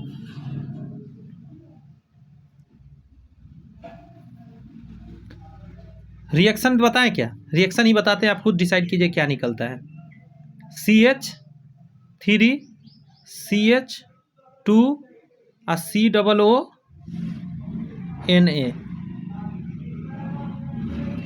इसको गर्म करना है सोडा लाइम के साथ। तो मैं सोडा लाइम पहले लिख देता हूँ यहाँ प्लस करके, NaOH, ये है सोडियम, और लाइम का मतलब CaO हो गया। तो ये जो सूत्र निकल के आता है यहाँ से जो बनेगा उसमें होगा आपका C2H4 बनेगा, ये इंपॉर्टेंट चीज़ है। और C2H4 का नाम क्या है? मीथेन के बाद एथेन होता है, तो आंसर क्या हो जाएगा? इसका आंसर एथेन हो जाएगा। ठीक है जनाब।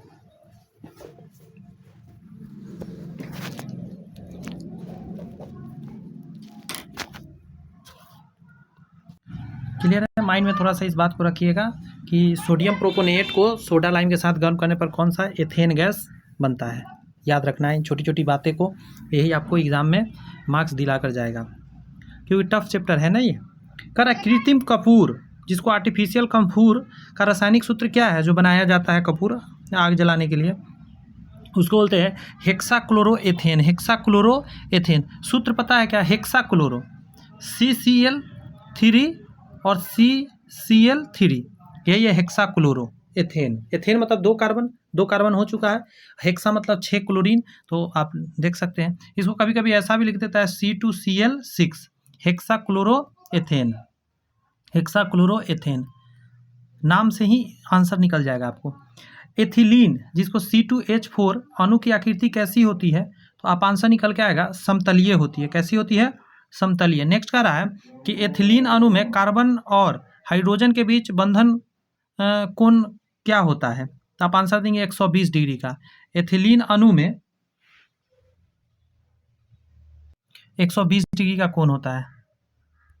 डिग्री वाला ज़्यादातर नहीं आता है, समझे, इसलिए ज़्यादा टेंशन नहीं लेना है। याद हुआ तो ठीक है, नहीं हुआ तो कोई बड़ी बात नहीं है। एथिलीन के गुण, लेकिन हाँ जिसका मैंने बोला था कि बहुत ज़्यादा इंपॉर्टेंट है उसको याद रखिएगा, 109 डिग्री 28 मिनट वाला। एथिलीन के गुणों के संदर्भ में कौन सा कथन सही नहीं है? निगेटिव पर ध्यान रखना है आपको। पहला कह रहा है यह एक असंतृप्त यौगिक है, तो एथिलीन नाम से ही पकड़ लीजिएगा, ये तो सही है। कह रहा है यह रंगहीन तथा गंधहीन यौगिक है, नहीं, ये गलत लिखा गया है, ये रंगहीन गंधहीन नहीं है। यह जल में बहुत कम विलय लेकिन कार्बनिक विलायकों में अधिक विलय है, जी हाँ, कार्बनिक यौगिक है तो कार्बन वाला में मिलेगा। इसके सूंघने से बेहोशी आती है, ये भी सही बात है। एथिलीन सूंघने से बेहोशी जैसा आ जाता है। प्रयोगशाला में एथिलीन C2H4 गैस बनाई जाती है, इसका प्रोसेस क्या है? पहला कह रहा है एथिल एल्कोहल, क्या है? एथिल अल्कोहल को शांत सल्फ्यूरिक एसिड के साथ गर्म कर दिया जाता है। देखिए एथिल अल्कोहल क्या होता है, तो C2H6 के जगह पर 5 लिख देंगे, OH लगा देंगे, हो गया एथिल अल्कोहल। इसको क्या चीज़ के? सल्फ्यूरिक एसिड H2SO4 के साथ गर्म कर दीजिए, तो जो बन के आएगा वो बन के आएगा C2H4 बन के आएगा। क्या बन के आएगा? C2H4। तो इसे एथिलीन मिल जाएगा। एथिल अल्कोहल से अभिक्रिया कराना है एथिल अल्कोहल का शांत सल्फ्यूरिक अम्ल के साथ। अगला प्रश्न में कह रहा है एथिलीन सल्फर मोनोऑक्साइड, क्या है? एथिलीन सल्फर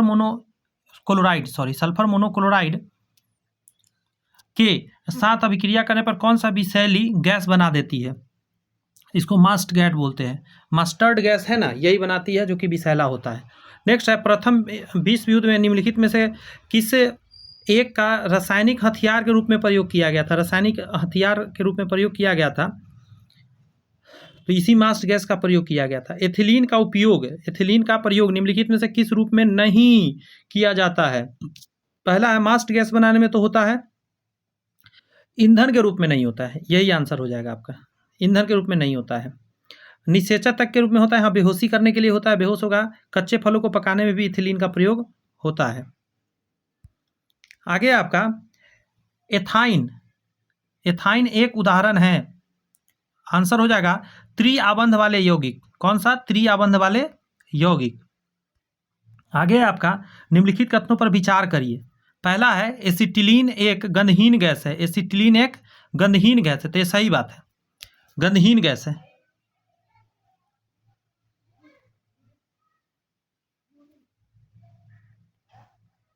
नेक्स्ट है एसिटिलीन में फॉस्फीन अशुद्धि की उपस्थिति के कारण इसमें लहसुन जैसी गंध होती है।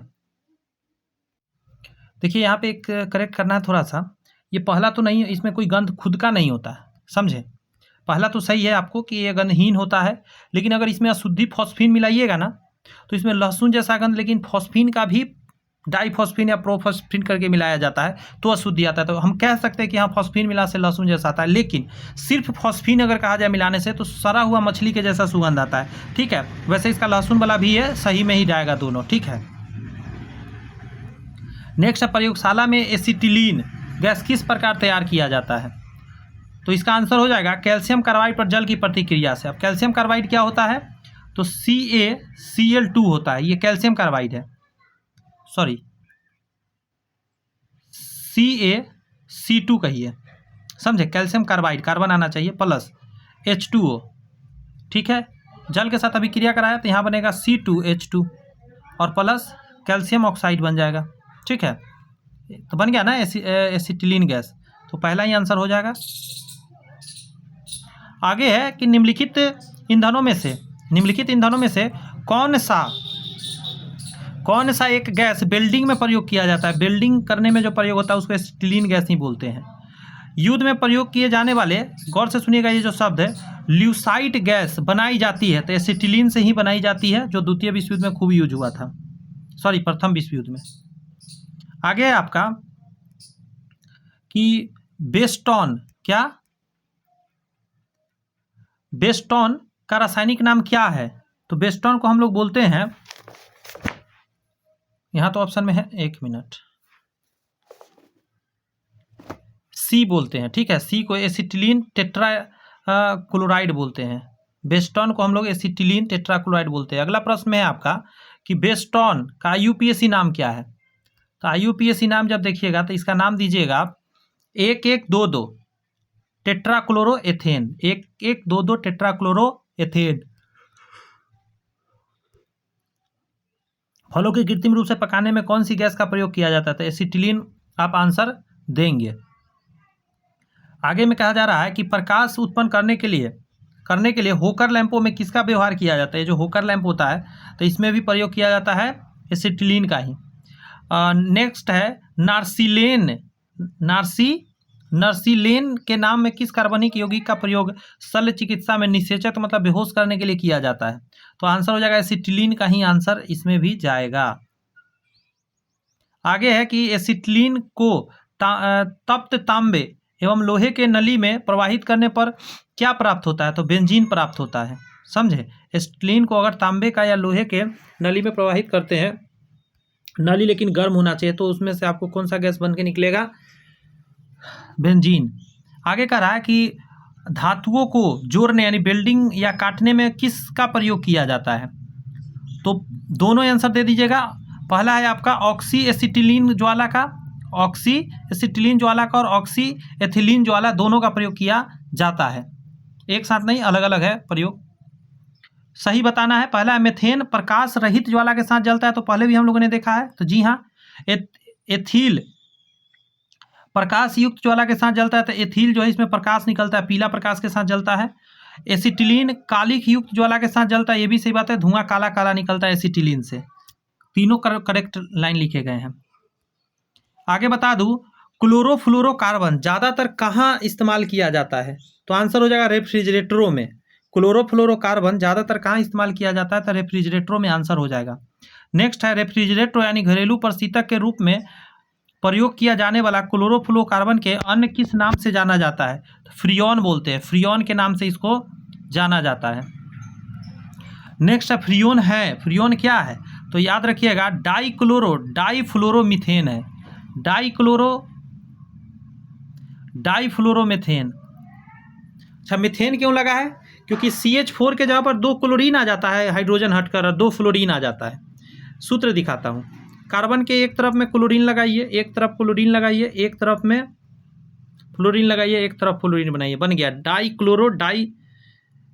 फ्लोरोमीथेन। नेक्स्ट में आपका क्लोरोफॉर्म के संबंध में कौन सा सही नहीं है, इस पर फोकस करिएगा। पहला कह रहा है कि इसका रासायनिक नाम ट्राइक्लोरोमीथेन है, CHCl3, तो हाँ सर ये सही है। नेक्स्ट है इसका उपयोग निषेचक बेहोश करने वाली दवाओं के रूप में किया जाता है, ये भी सही है। दोनों पॉइंट अभी तक सही मिला आपको। यह पानी में अघुलनशील होता है, यह गलत है, पानी में घुल जाता है, इसीलिए यह गलत हो गया। नेक्स्ट है ऑक्सीजन और सूर्य के प्रकाश से क्रिया करने पर इसमें फॉजिन नामक विषैला गैस बन जाती है, तो ये सही बात है, फॉजिन नामक विषैला गैस बन जाता है। अब इसका एक एग्जाम्पल देके समझा देता हूँ, समझ में अच्छे से आ जाएगा। जैसे देखिए CHCl3 मैंने अभी सूत्र बताया, और ये हवा की उपस्थिति है और इसको धूपा लग रहा है, तो ये बन रहा है COCl2 प्लस H2O बनेगा। ये जो बना COCl2 ये फॉजिन गैस है। फॉजिन गैस जहरीला होता है, विषैला। क्लोरोफॉर्म, कौन सा? क्लोरोफॉर्म का उपयोग किस रूप में किया जाता है? तो आंसर हो जाएगा संवेदनहारक एवं फॉजिन गैस के रूप में, ये दोनों सही होगा। इसका क्लोरोफॉर्म का उपयोग होता है। अगला प्रश्न में है कि carbon tetrachloride CCl4, carbon tetrachloride को अन्य किस नाम से भी जाना जाता है? तो जानते हैं कार्बोनेट भी इसको बोलते हैं, पायरी भी बोलते हैं और हलोन 104 भी बोलते हैं। तो इसका आंसर दे दीजिए इनमें से सभी। ठीक है, कार्बोनेट बोल दिया था क्या मैंने, सॉरी माफ़ी चाहते, कार्बन टेट बोलते हैं इसको, कार्बन टेट, पायरीन, हेलोन 104, ये सारे बोले जाता है कार्बन टेट्राक्लोराइड को, ये सब याद रखना है। आगे है बिजली में लगी आग बुझाने वाले में क्या प्रयोग किया जाता है। ये जो पहला है पायरीन अग्निशामक का प्रयोग किया जाता है, क्लियर है बात। नेक्स्ट पॉइंट में है कार्बन टेट्राक्लोराइड का प्रयोग किस रूप में किया जाता है। तो आप आंसर क्या देंगे, बिजली में लगे आग को बुझाने में भी कार्बन टेट्राक्लोराइड, फ्रियोन बनाने में भी, विलायक के रूप में भी। आंसर हो जाएगा डी, इनमें से सारे आंसर परफेक्ट है। बिजली में भी बिजली की आग बुझाने में, फ्रियोन में भी और विलायक के रूप में भी हम लोग कार्बन टेट्राक्लोराइड CCl4 का यूज करते हैं। नेक्स्ट का रहा है CCl3।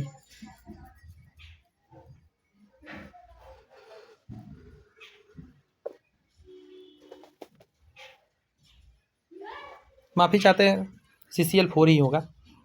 ठीक है, निम्नलिखित में से किस विलायक का प्रयोग कपड़ों के शुष्क धुलाई में, मतलब ड्राई क्लीनिंग जिसको बोलते हैं, उसमें प्रयोग किया जाता है। अच्छा क्वेश्चन है, कार्बन टेट्राक्लोराइड का ही प्रयोग होता है। निम्नलिखित में से कौन एक एनेस्थेटिक एजेंट नहीं है, मतलब बेहोश करने वाला चीज़ नहीं है। तो देखिए नाइट्रस ऑक्साइड से भी आदमी बेहोश हो सकता है, ये आंसर हो जाएगा। एसीटोन से आदमी बेहोश नहीं होता है। ईथर, कोलीफॉर्म, ईथर ये सब बेहोश करने वाला है। क्लोरोफॉर्म से भी लोग बेहोश हो जाता है। नेक्स्ट है कि एल्कोहल का सामान्य सूत्र क्या होगा। तो देखिए एक चीज़ समझिए, एल्कोहल में जो एल्कील समूह होता है, आर से एल्कील समूह होता है, जैसे मेथेन में से एक हाइड्रोजन हटा दिया मेथिल बन गया, एथेन में से एक हाइड्रोजन हटा एथिल बन गया, प्रोपील, पेंटील, हेक्सील, हेप्टील, ऑक्टील, नोनील, डेकील, ऐसे करके सारे बनते हैं। जितने भी एल्कील समूह तो उसमें OH जोड़ दिया जाता है, एल्कोहल हो जाता है। तो ये पहला ही आंसर इसका परफेक्ट हो जाएगा। एल्कोहल में अवयवी तत्व क्या होता है।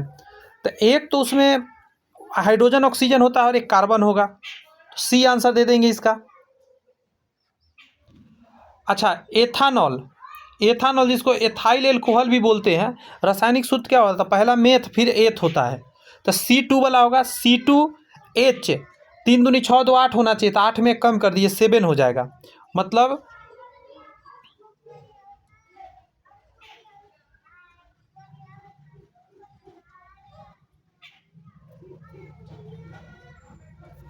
एक मिनट, इसको कुछ गड़बड़ नहीं लग रहा है। एथाइल बोला है ना, तो मेथ एथ, C2 होना चाहिए, H5OH, हाँ ठीक है।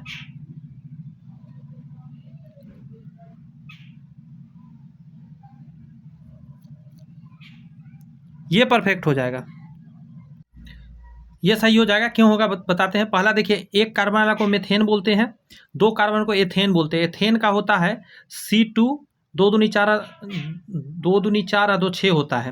अब आपको एथिल बनाना है, तो आप ये 6 के जगह पर क्या करिएगा, 5 कर दीजिए और OH जोड़ दीजिएगा, यही सही हो जाएगा।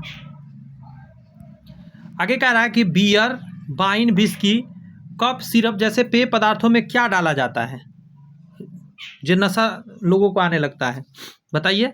क्लियर हो गया, इसको बोलते हैं एथेनॉल। और एक चीज़ आप जानिए, यहाँ पे बहुत ही काम का बात बताने वाला हूँ।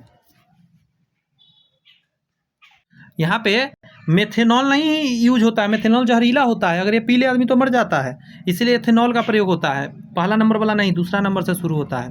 कर उद्योगों में एथेनॉल एल्कोहल किस विधि द्वारा तैयार किया जाता है, तो किण्वन प्रोसेस इसको बोलते हैं, फ्रेगमेंटेशन, किण्वन द्वारा किया जाता है इसको।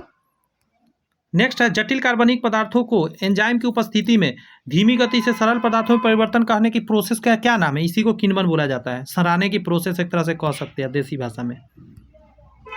नेक्स्ट है आपका कि निम्नलिखित में किस में मतलब कौन सी किण्वन विधि है। तो दूध का दही बनना भी एक किण्वन है, गूथे हुए आटे का खट्टा हो जाना भी किण्वन है, गन्ने के रस में शराब बनाना भी किण्वन है। इनमें से सभी आंसर हो जाएगा। आगे कहा जा रहा है कि किण्वन कैसी अभिक्रिया है, किण्वन कैसी अभिक्रिया है, आपका आंसर हो जाएगा ऊष्माक्षेपी, यानी कि किण्वन होते समय बहुत गर्मी निकलता है। अगला प्रश्न में आपका कि ग्लूकोज या फ्रुक्टोज किस एंजाइम द्वारा एथेनॉल, क्या चीज़ में, एथेनॉल में परिवर्तित हो जाता है? आंसर दीजिएगा जाइमेज। एथेनॉल क्या है? शराब है, जाइमेज में परिवर्तित। फिर से सुनिए, ग्लूकोज या फ्रुक्टोज किस एंजाइम द्वारा एथेनॉल में परिवर्तित होता है? उसका नाम आपका यहाँ पे दिया गया है जाइमेज, आंसर होगा।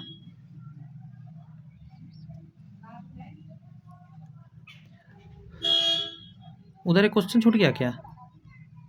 ऑप्शन उधर दिख रहा है, हाँ नीचे छूट चुका है।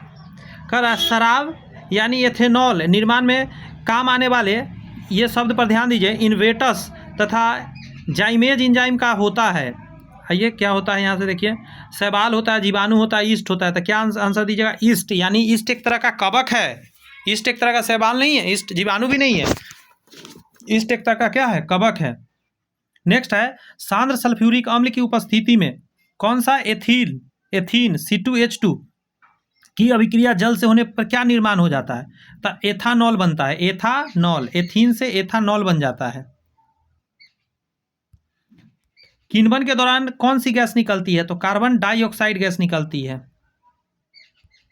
नेक्स्ट है आपका कि एथानॉल, जिसको इथाइल एल्कोहल के गुणों के संदर्भ में निम्नलिखित में कौन सा विचार, मतलब कथन पर विचार करिए। पहला करा, ये एक रंगहीन द्रव है, ये सही है। यह जल में अविलय है, ये गलत बात है। अल्कोहल जितने होते हैं जल में विलय होते, ये तो काट दीजिए। यह अत्यंत ज्वलनशील है, जी हाँ आग लग जाता है, सीरियल मूवी में देखे होंगे, दारू को फोड़ के बोतल आग लगाता है।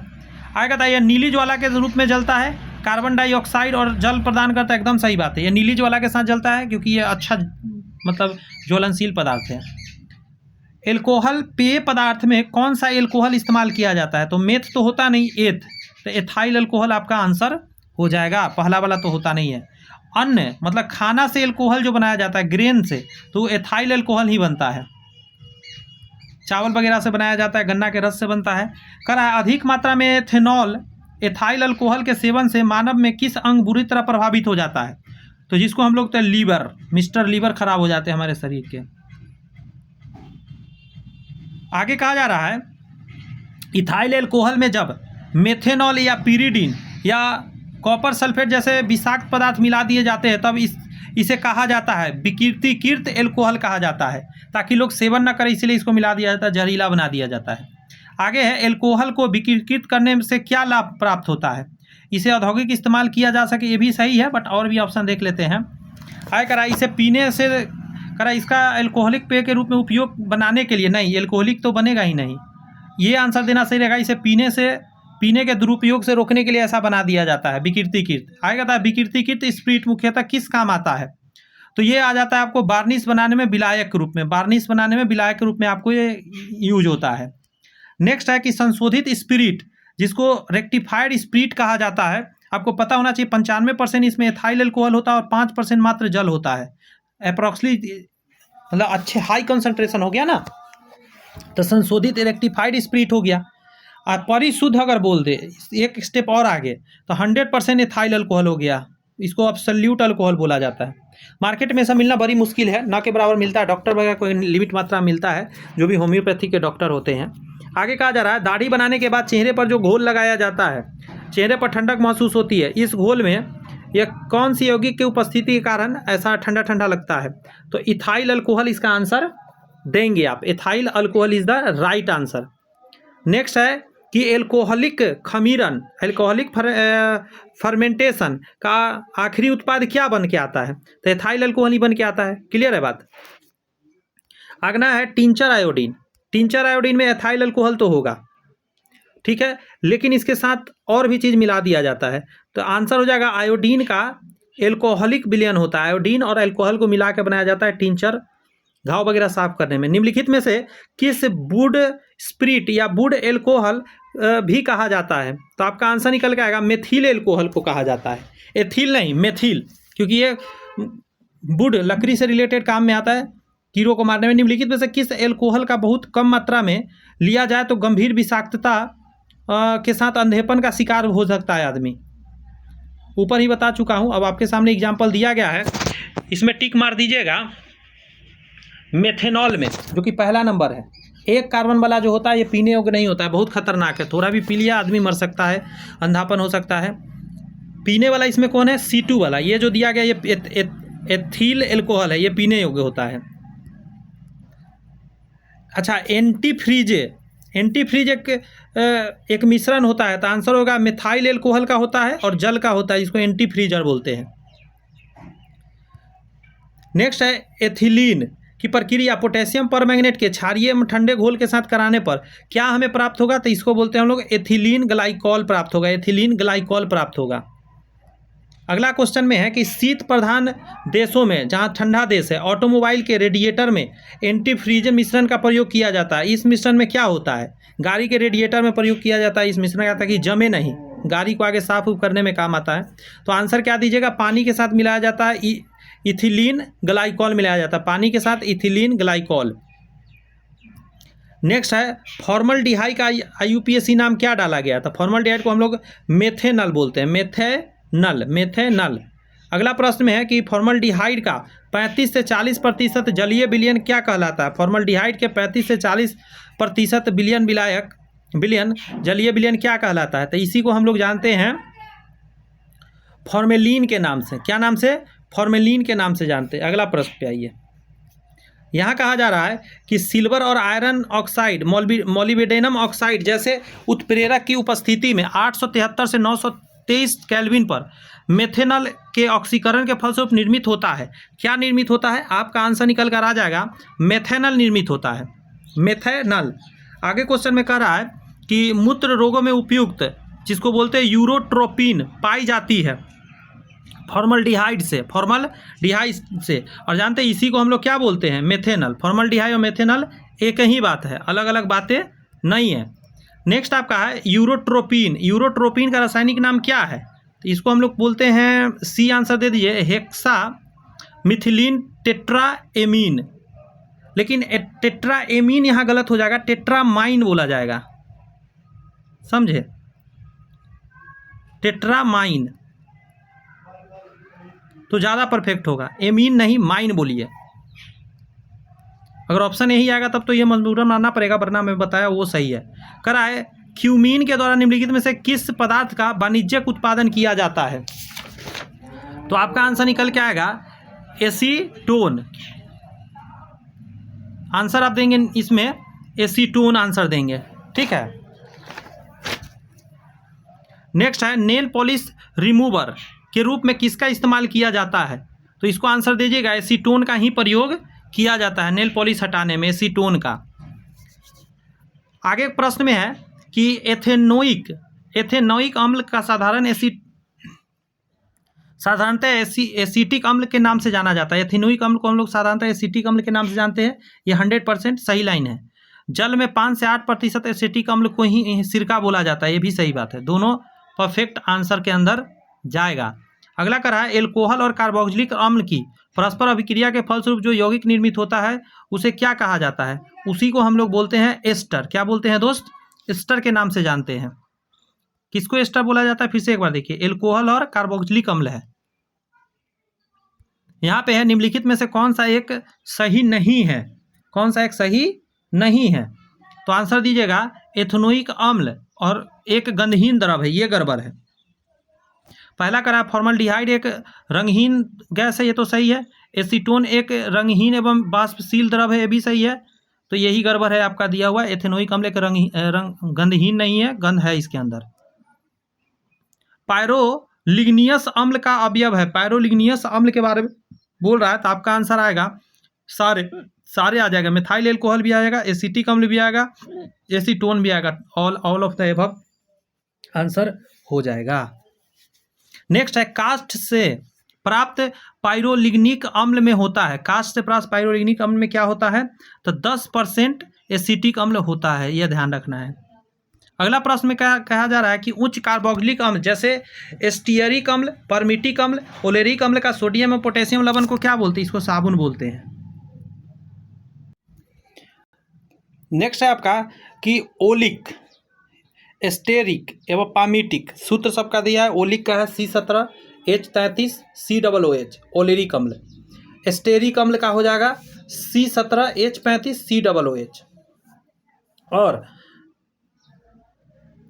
पामीटिक का हो जाएगा C15H31COOH। अम्ल जैसे उच्च, गौर से सुने, उच्च बसा अम्लों के सोडियम तथा पोटेशियम लवण को क्या कहा जाता है? अभी जैसा मैंने बताया सेम आंसर, साबुन कहा जाता है। उच्च, गौर से सुनिए, उच्च एल्कोहल के हाइड्रोजन सल्फेट व्युत्पन्न के सोडियम लवण को क्या कहते हैं? तो अपमार्जक इसको बोलते हैं। यह है अपमार्जक, हाइड्रोजन सल्फेट होना जरूरी है। नेक्स्ट है, लंबी श्रृंखला वाले बेंजीन सल्फाइड अम्ल के सोडियम लवण को क्या बोलते हैं? अपमार्जक ही बोलते हैं। साबुन के संबंध में निम्नलिखित कौन सा कथन सही नहीं है? पहला है, यह लंबी श्रृंखला वाले फैटी एसिड का सोडियम होता है। तो पहला तो सही में जाएगा, 1 मिनट, हाँ सही में जाएगा, ये सही है। साबुन प्रायः बायोडिग्रेडेबल होता है, ये भी सही बात है, बायोडिग्रेडेबल होता है। साबुन में निर्मल शोधन क्रिया होता है, एकदम आसान बात है, निर्मल शोधन अभिक्रिया द्वारा हो जाता है।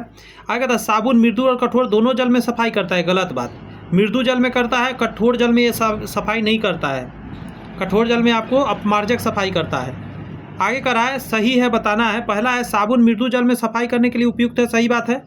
दूसरा, अपमार्जक मृदु और कठोर दोनों में सफाई कर सकता है, ये दोनों पॉइंट सही है, दोनों में ये सफाई कर सकता है अपमार्जक। जब साबुन अथवा अपमार्जक अणु जल में घुल जाते हैं तो इसके अणु परस्पर एकत्रित होकर गुच्छे का रूप धारण कर लेते हैं। इसे क्या बोला जाता है? मिसेल बोलते हैं। गुच्छा का रूप बनाता है ना, उसको मिसेल के नाम से जानते हैं। कोरोना वायरस जैसा दिखेगा। आगे कहता है, ओलेइक एस्टेरिक अपामीटिक अम्ल क्या है? आ गया ना फिर से ये क्वेश्चन। तो ये बसीय अम्ल कहलाता है, फैटी एसिड बोला जाता है, बसीय अम्ल है एक तरह से। अगला प्रश्न है आपका कि अच्छे साबुन में निम्नलिखित कौन सा विशेषता होनी चाहिए? पहला है, इसे मुक्त क्षार उपस्थित नहीं होना चाहिए, सही बात है, मुक्त क्षार नहीं होना चाहिए वरना शरीर को खराब कर सकता है। नेक्स्ट है, अल्कोहल में विलय होना चाहिए, ये भी सही बात है, अल्कोहल में विलय होना चाहिए। नेक्स्ट है, इसमें नमी की उपस्थिति 10% अधिक नहीं होनी चाहिए, ज़्यादा होगा तो भरभरा जाएगा, टूटने लगेगा। नेक्स्ट है आपका, साबुन कठोर जल में सफाई हेतु उपयुक्त नहीं है, ये बात तो सही लिखा गया है। अच्छा, क्यों नहीं है सो पूछ रहा है, कारण बताना है। कारण दे देंगे, साबुन कठोर जल में उपस्थित कैल्शियम और मैग्नीशियम के लवण से अभिक्रिया कर एक अवक्षेप बनाता है और ये ठोस अवक्षेप होता है, इस वजह से क्या होता है, घुल नहीं पाता है और झाग नहीं दे पाता है। किसके साथ अभिक्रिया? तो कैल्शियम और मैग्नीशियम के लवण के साथ, मतलब क्लोराइड, लवण मतलब क्लोराइड। एरोमेटिक यौगिक का जन्मदाता किसे माना जाता है? एरोमेटिक का मेथेन को माना जाता है। एरोमेटिक वही, 1 मिनट माफी चाहते हैं, बेंजीन को माना जाता है, गलत मैंने बोल दिया, सॉरी। एलिफैटिक का माना जाता है मेथेन को, ठीक है, जो सीधा होता है, एलिफेंट मतलब सीधा, एरोमेटिक घुमा हुआ था, बेंजीन को आंसर दे दीजिएगा। नेक्स्ट है, गैमेक्सीन का रासायनिक नाम क्या है? गैमेक्सीन को किस नाम से और जानते हैं हम लोग? तो इसको बोलते हैं, गैमेक्सीन का हो जाएगा आपका बेंजीन हेक्साक्लोराइड। बेंजीन हेक्साक्लोराइड पता है आपको सूत्र क्या है? C इतना होता है, single bond double bond, single bond double bond, single bond double bond, और सभी में आप क्लोरीन लगाते चले जाइए, सभी में, समझ गया? सभी में क्लोरीन लगा देंगे तो क्या बन जाएगा? Benzene hexachloride. हेक्सा मतलब 6, गैमेक्सीन बोलते हैं। कह रहा है गैमेक्सीन क्या है? तो कीटाणुनाशक है, ये क्या है? कीटाणु मारने वाला। आगे कह रहा है कार्बोलिक, कार्बोलिक एसिड क्या होता है? कार्बोलिक एसिड का आंसर दे देंगे C6H5OH, कार्बोलिक एसिड कहलाएगा। आगे कह रहा है कार्बोलिक अम्ल का प्रचलित नाम क्या है? हम लोग इसको किस नाम से? फिनॉल के नाम से जानते हैं, साफ सफाई में काम आता है फिनॉल। नेक्स्ट है कि चींटी या मधुमक्खी के काटने पर उसके डंक में क्या रहता है? तो फॉर्मिक अम्ल रहता है। सिरके में उपस्थित क्या होता है? एसिटिक अम्ल होता है सिरका में, 5 से 8%। क्लियर हो रही है बातें? फंस तो नहीं रहे हैं कहीं पे भी? मजा आ रही है? टमाटर सॉस में क्या मिलाया जाता है? सॉस में क्या पाया जाता है? टमाटर सॉस है ना, फॉर्मिक अम्ल ही पाया जाएगा। लेकिन नहीं जी, रुकिए, ऑक्जेलिक अम्ल पाया जाता है, माफी चाहते हैं, टमाटर में ऑक्जेलिक अम्ल होता है। दही और दही का खट्टापन लैक्टिक एसिड के कारण होता है। अगला कहा जा रहा है, सिट्रिक एसिड मुक्त रूप से किसमें होता है? सिट्रिक एसिड नींबू में होगा, खट्टे फल में। अंगूर में कौन सा पाया जाता है? तो टार्ट्रिक अम्ल पाया जाता है। इधर आइए, टार्ट्रिक अम्ल ऑप्शन नंबर डी में है। नेक्स्ट है, इमली में भी पाया जाता है टार्ट्रिक अम्ल, इमली में भी C नंबर ही टार्ट्रिक अम्ल पाया जाता है, अंगूर में भी सेम। कपड़े में दाग धब्बे को हटाने के लिए किस अम्ल का प्रयोग किया जाता है? इसको ऑक्जेलिक अम्ल बोलते हैं। ऑक्जेलिक अम्ल से कपड़े के दाग धब्बे हट जाते हैं। अब आप ट्राई मत करिएगा टमाटर घसने लगेगा, कहीं और ना दाग लग जाए। ये अम्ल अलग से मिलता है। नेक्स्ट है फोटोग्राफी में कौन सा अम्ल का प्रयोग किया जाता है। छोटा बच्चा भी बता देगा कि सर फोटोग्राफी का जब भी बात होगा तो ऑक्जेलिक अम्ल ही टिक लगाया जाएगा। फोटोग्राफी में ऑक्जेलिक अम्ल का प्रयोग किस रूप में किया जाता है। कुछ तो किया जाता होगा इसका प्रयोग, ऐसे तो नहीं कर लिया जाएगा। तो आंसर हो जाएगा, इसको बोलते हैं फेरस ऑक्जेलेट के रूप में। फेरस ऑक्जेलेट के रूप में प्रयोग किया जाता है। नेक्स्ट है आपका कि मानव गुर्दे यानी किडनी में बनने वाली पथरी क्या होता है। तो कैल्शियम ऑक्जेलेट होता है। अगला प्रश्न में कहा जा रहा है कि डॉक्टर राय देता है कि गुर्दे एवं गाल ब्लैडर में पथरी से पीड़ित व्यक्तियों को अधिक मात्रा में टमाटर, अंडे, दूध या गोभी आदि नहीं लेना चाहिए ताकि इसमें क्रिस्टल ना बन सके, क्योंकि ऑलरेडी क्रिस्टल उसके शरीर में है। तो इसको बोलते हैं कैल्शियम ऑक्जेलेट का। यही होता है पथरी जो पत्थर का निर्माण कर देता है शरीर के अंदर। आगे आपका पौधे की कोशिकाओं में ऑक्जेलिक अम्ल किस रूप में होता है। तो ऑक्जेलिक अम्ल जो होता है कैल्शियम ऑक्जेलेट के रूप में रहता है। ये मैच द कॉलम में जरा आइए देखते हैं, इसको भी मिला लेते हैं। कौन सही नहीं है सो पूछ रहा है। पहला लैक्टिक अम्ल दूध में होता है। एसिटिक अम्ल यूरिया में नहीं होता है, सिरका में होता है। कहाँ मारिएगा, सिरका, ये आंसर हो जाएगा। साइट्रिक अम्ल नींबू में, ब्यूटेरिक अम्ल मक्खन में। सही है। आगे आइए, यहाँ कह रहा है भोपाल गैस त्रासदी कब हुआ था। बताइए पहले तो यही 1984 में हुआ था। क्लियर है बात। और इसमें जो गैस निकला था उसको बोलते हैं methyl isocyanate. D number answer हो जाएगा। ठीक है, मिथाइल आइसोसाइनेट निकला। आंसू गैस में प्रयुक्त किसको किया जाता है। तो इसको बोलते हैं क्लोरोएसिटोफिनोन का प्रयोग होता है। क्लोरोएसिटोफिनोन का प्रयोग होता है आंसू गैस में, क्लोरोएसिटोफिनोन। टमाटर की चटनी, फलों के रस आदि अन्य खाद्य पदार्थों को अधिक समय तक सुरक्षित रखने में किस चीज़ का प्रयोग किया जाता है। तो सोडियम बेंजोनेट का प्रयोग किया जाता है। कीड़ा नहीं लगता इससे, बहुत दिनों तक जीवाणु को मार के रखता है। दवा बनाने में किसका उपयोग किया जाता है। तो सेम बेंजोइक अम्ल का प्रयोग किया जाता है। ये दोनों में अंतर है, दोनों दो चीज़ें ध्यान रखिएगा। सोडियम बेंजोएट अलग है, बेंजोइक अम्ल अलग है। नेक्स्ट आपका फूड प्रोसेसिंग हेतु प्रयोग किया जाता है। बस वही आ गया क्वेश्चन घुमा फिरा के। तो क्या नाम दीजिएगा, बेंजोइक अम्ल बोलिएगा, बेंजोइक अम्ल। नेक्स्ट है डीडीटी का पूरा नाम क्या है। तो इसका आंसर हो जाएगा डाइक्लोरो डाइफिनॉल टेट्राक्लोरो इथेन। डाइक्लोरो डाइफिनॉल और टेट्राक्लोरो इथेन आंसर हो जाएगा। नेक्स्ट में है संयोग से बिच्छू बूटी या नेटल की पत्ती है, जिसको खुजली वाला पत्ता भी बोलते हैं, पत्तियों से छूने से जलन पैदा होती है। इसके कारण अंतःक्षेपण के कारण होता है। तो आंसर क्या निकल के आएगा, मेथेनोइक अम्ल आंसर हो जाएगा। मेथेनोइक अम्ल, फॉर्मिक अम्ल भी इसको कहते हैं, याद रखिए। फॉर्मिक अम्ल, मेथेनोइक अम्ल सेम बात है। फलों का मधुर स्वाद का कारण क्या होता है। मधुर स्वाद जो उसमें होता है फ्रक्टोज के कारण आता है। बेंजीन की खोज निम्नलिखित में किसने की थी। बेंजीन खोजने वाले जो थे उनका नाम था माइकल फैराडे। कौन था, माइकल फैराडे। और कब किया था, 1825 में। 1825 में इन्होंने किया था। डेट याद रखने का जरूरत नहीं है, माइकल फैराडे बस याद रखिए। नेक्स्ट है आयोडोफॉर्म का प्रयोग किस रूप में किया जाता है। आयोडोफॉर्म का प्रयोग पूर्तिरोधी के रूप में किया जाता है, जिसको एंटीसेप्टिक बोलते हैं। पूर्तिरोधी मतलब क्या होता है, थोड़ा हिंदी में अजब टाइप का है लेकिन इंग्लिश में समझिएगा, एंटीसेप्टिक के रूप में। निम्नलिखित में से किस विस्फोटक का नाम नोबेल तेल है।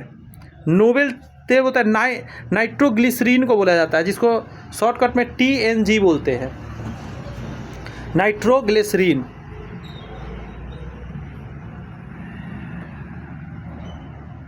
सॉरी, ट्राई नाइट्रोग्लिसरीन बोलते हैं। निम्नलिखित में से कौन सा एक विस्फोटक नहीं है। विस्फोटक नहीं है, इस पे बात करना है।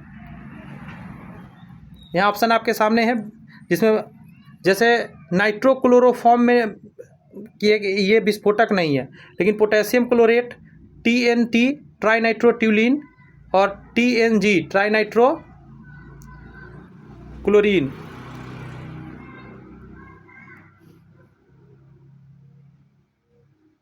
सॉरी, ट्राई नाइट्रोग्लिसरीन होगा।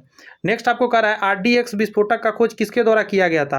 RDX खोजने वाले क्या थे, उनका नाम हो जाएगा इसमें से ही हैनिंग 1898 में 1898 में खोजा था इन्होंने। ठीक है, डेट जरूरी नहीं, हैनिंग खोजा था RDX। निम्नलिखित में से किस विस्फोटक को प्लास्टिक विस्फोटक कहा जाता है। तो RDX ही आंसर हो जाएगा। RDX को प्लास्टिक कहा जाता है क्योंकि किसी शेप में इसको ढाल सकते हैं आप। नेक्स्ट है डायनामाइट नाइट्रोग्लिसरीन के तैयार किया जाता है, डायनामाइट नाइट्रोग्लिसरीन के द्वारा तैयार किया जाता है, तो ये सही है। वर्तमान समय में डायनामाइट बनाने में नाइट्रोग्लिसरीन के स्थान पर सोडियम नाइट्रेट का प्रयोग होता है, नहीं अमोनियम नाइट्रेट का प्रयोग होता है, इसलिए ये गलत है, अमोनियम नाइट्रेट का प्रयोग होता है।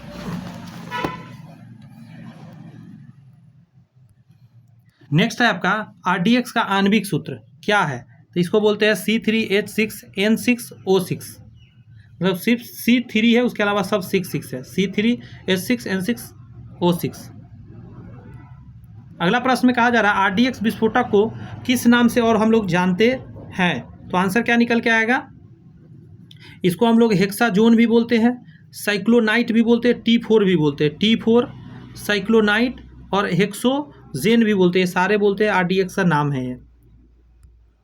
नेक्स्ट आपका RDX विस्फोटक से मुक्त होने वाले ऊष्मा की दर होती है, आंसर क्या हो जाएगा 1510 किलो कैलोरी प्रति केजी। ये काम का नहीं है, एग्जाम में नहीं आएगा, टेंशन मत लीजिए। मोम क्या होता है, मोम होता है एस्टर, एक तरह का है। पैराफिन मोम प्राप्त किया जाता है, आंसर हो जाएगा पैराफिन मोम के लिए पेट्रोलियम से हम लोग प्राप्त करते हैं उसको। नेक्स्ट प्रश्न में है बहुलीकरण के संदर्भ में कौन सा कथन सही नहीं है, पहला कह रहा है एक उत्क्रमणीय अभिक्रिया, नहीं ये गलत है, यह एक अनुत्क्रमणीय प्रक्रिया है, इसमें विभिन्न विभिन्न प्रकार के अणु परस्पर संयोग करते हैं, भी सही बात है, ये तो सही बात है। बहुलीकरण में आगे कहा जा रहा है कि बहुलक यौगिक का अनुभार प्रारंभिक यौगिक के अनुभार से पूर्ण गुणक होता है, ये भी सही बात है। इनमें कार्बन परमाणु नया बंधन नहीं बनाते, ये गलत बात है, फिर से ये गलत बात है, कार्बन परमाणु नया बंधन बनाते हैं। आगे कह रहा है कि बहुलीकरण का उदाहरण क्या है, बहुलीकरण का उदाहरण किसको मानिएगा, पहला कह रहा है एसिटिलीन का बेंजीन में परिवर्तन, बहुलीकरण है। फॉर्मल्डिहाइड का ट्राइऑक्सेन में परिवर्तन, ये भी है।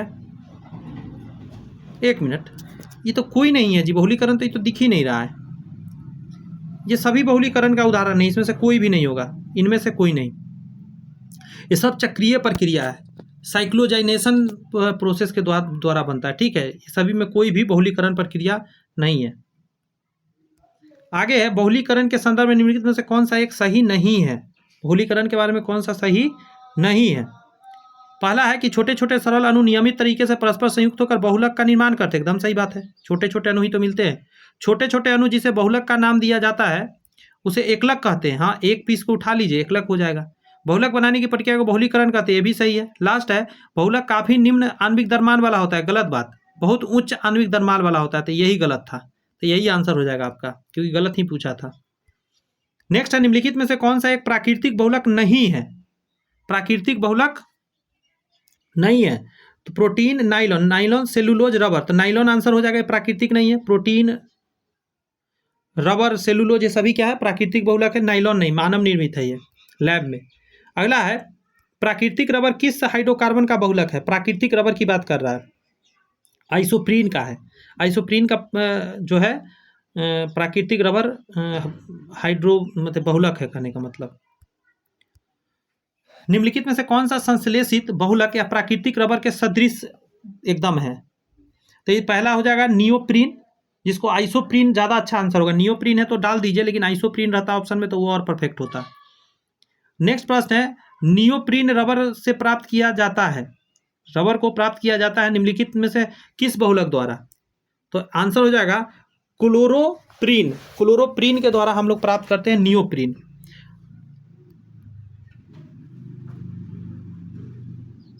अगला आप कहा कि पहला औद्योगिक संश्लिष्ट रबर कौन सा है, तो ऑप्शन से तो कोई नहीं है, न्यूप्रीन इसको बोलेंगे हम, न्यूप्रीन जो है,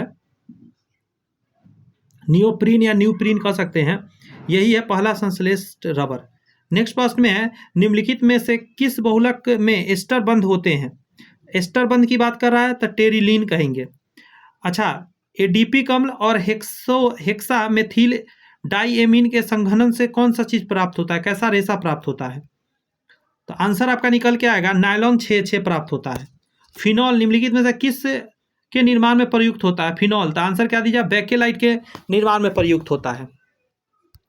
अगला क्वेश्चन है कि ऑर्लोन बहुलक है, तो इसको बोलते हैं एक्रिलोनाइट्राइल का, एक्रिलोनाइट्राइल का। आगे है पीएमएमए क्या है, तो तो इसको बोलते हैं पॉलीमेथाइल मेथल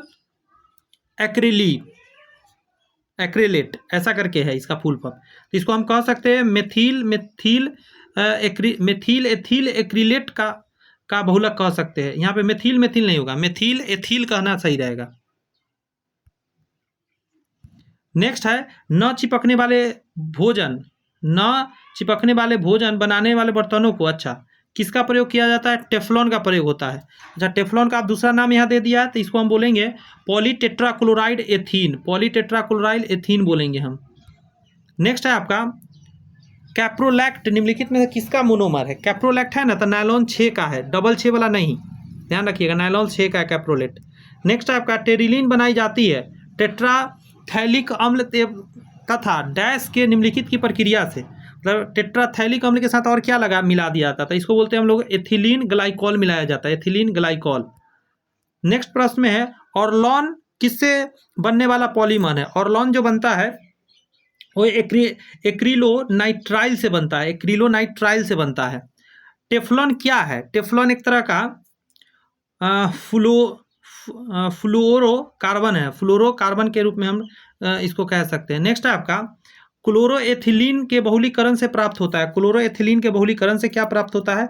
आंसर हो जाएगा पीवीसी, पॉलीविनाइल कार्बोनेट बोलते हैं इसको, पॉलीविनाइल कार्बोनेट। निम्नलिखित में से कौन सा प्राकृतिक बहुलक नहीं है? तो एक मिनट,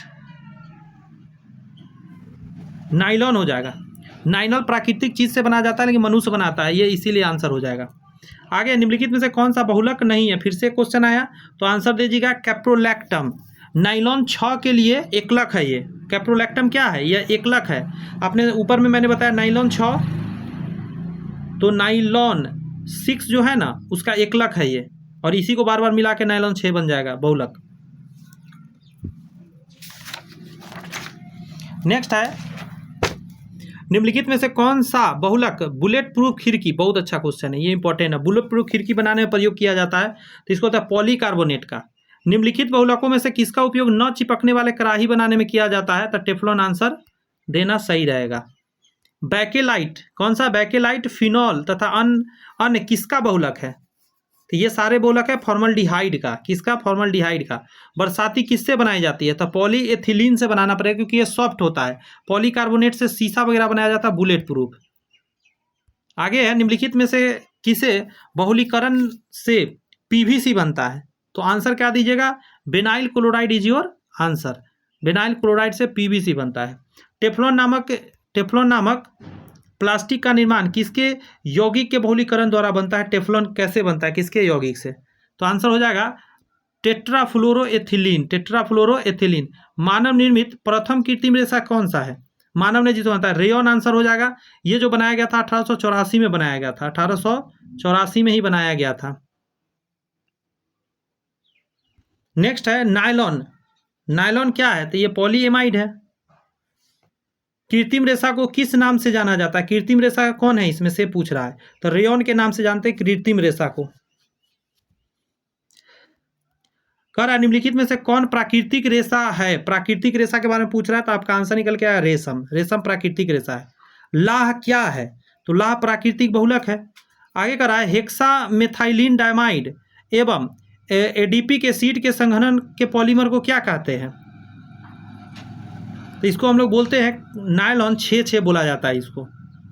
अगला है नायलॉन 6 के संश्लेषण में कौन सा एकलक प्रयोग किया जाता है? तो ये पहले भी आया है, कैप्रोलैक्टम प्रयोग होता है। निम्नलिखित में से कौन सा एक गैर सेल्यूलोसी रेशा का उदाहरण है? गैर सेल्यूलोज जो सेल्यूलोज का नहीं है, समझे? तो इसका आंसर दे दीजिएगा, इसका लाइन नायलॉन देना बहुत अच्छा रहेगा। रेयन जो है सेल्यूलोज से बनाया गया है।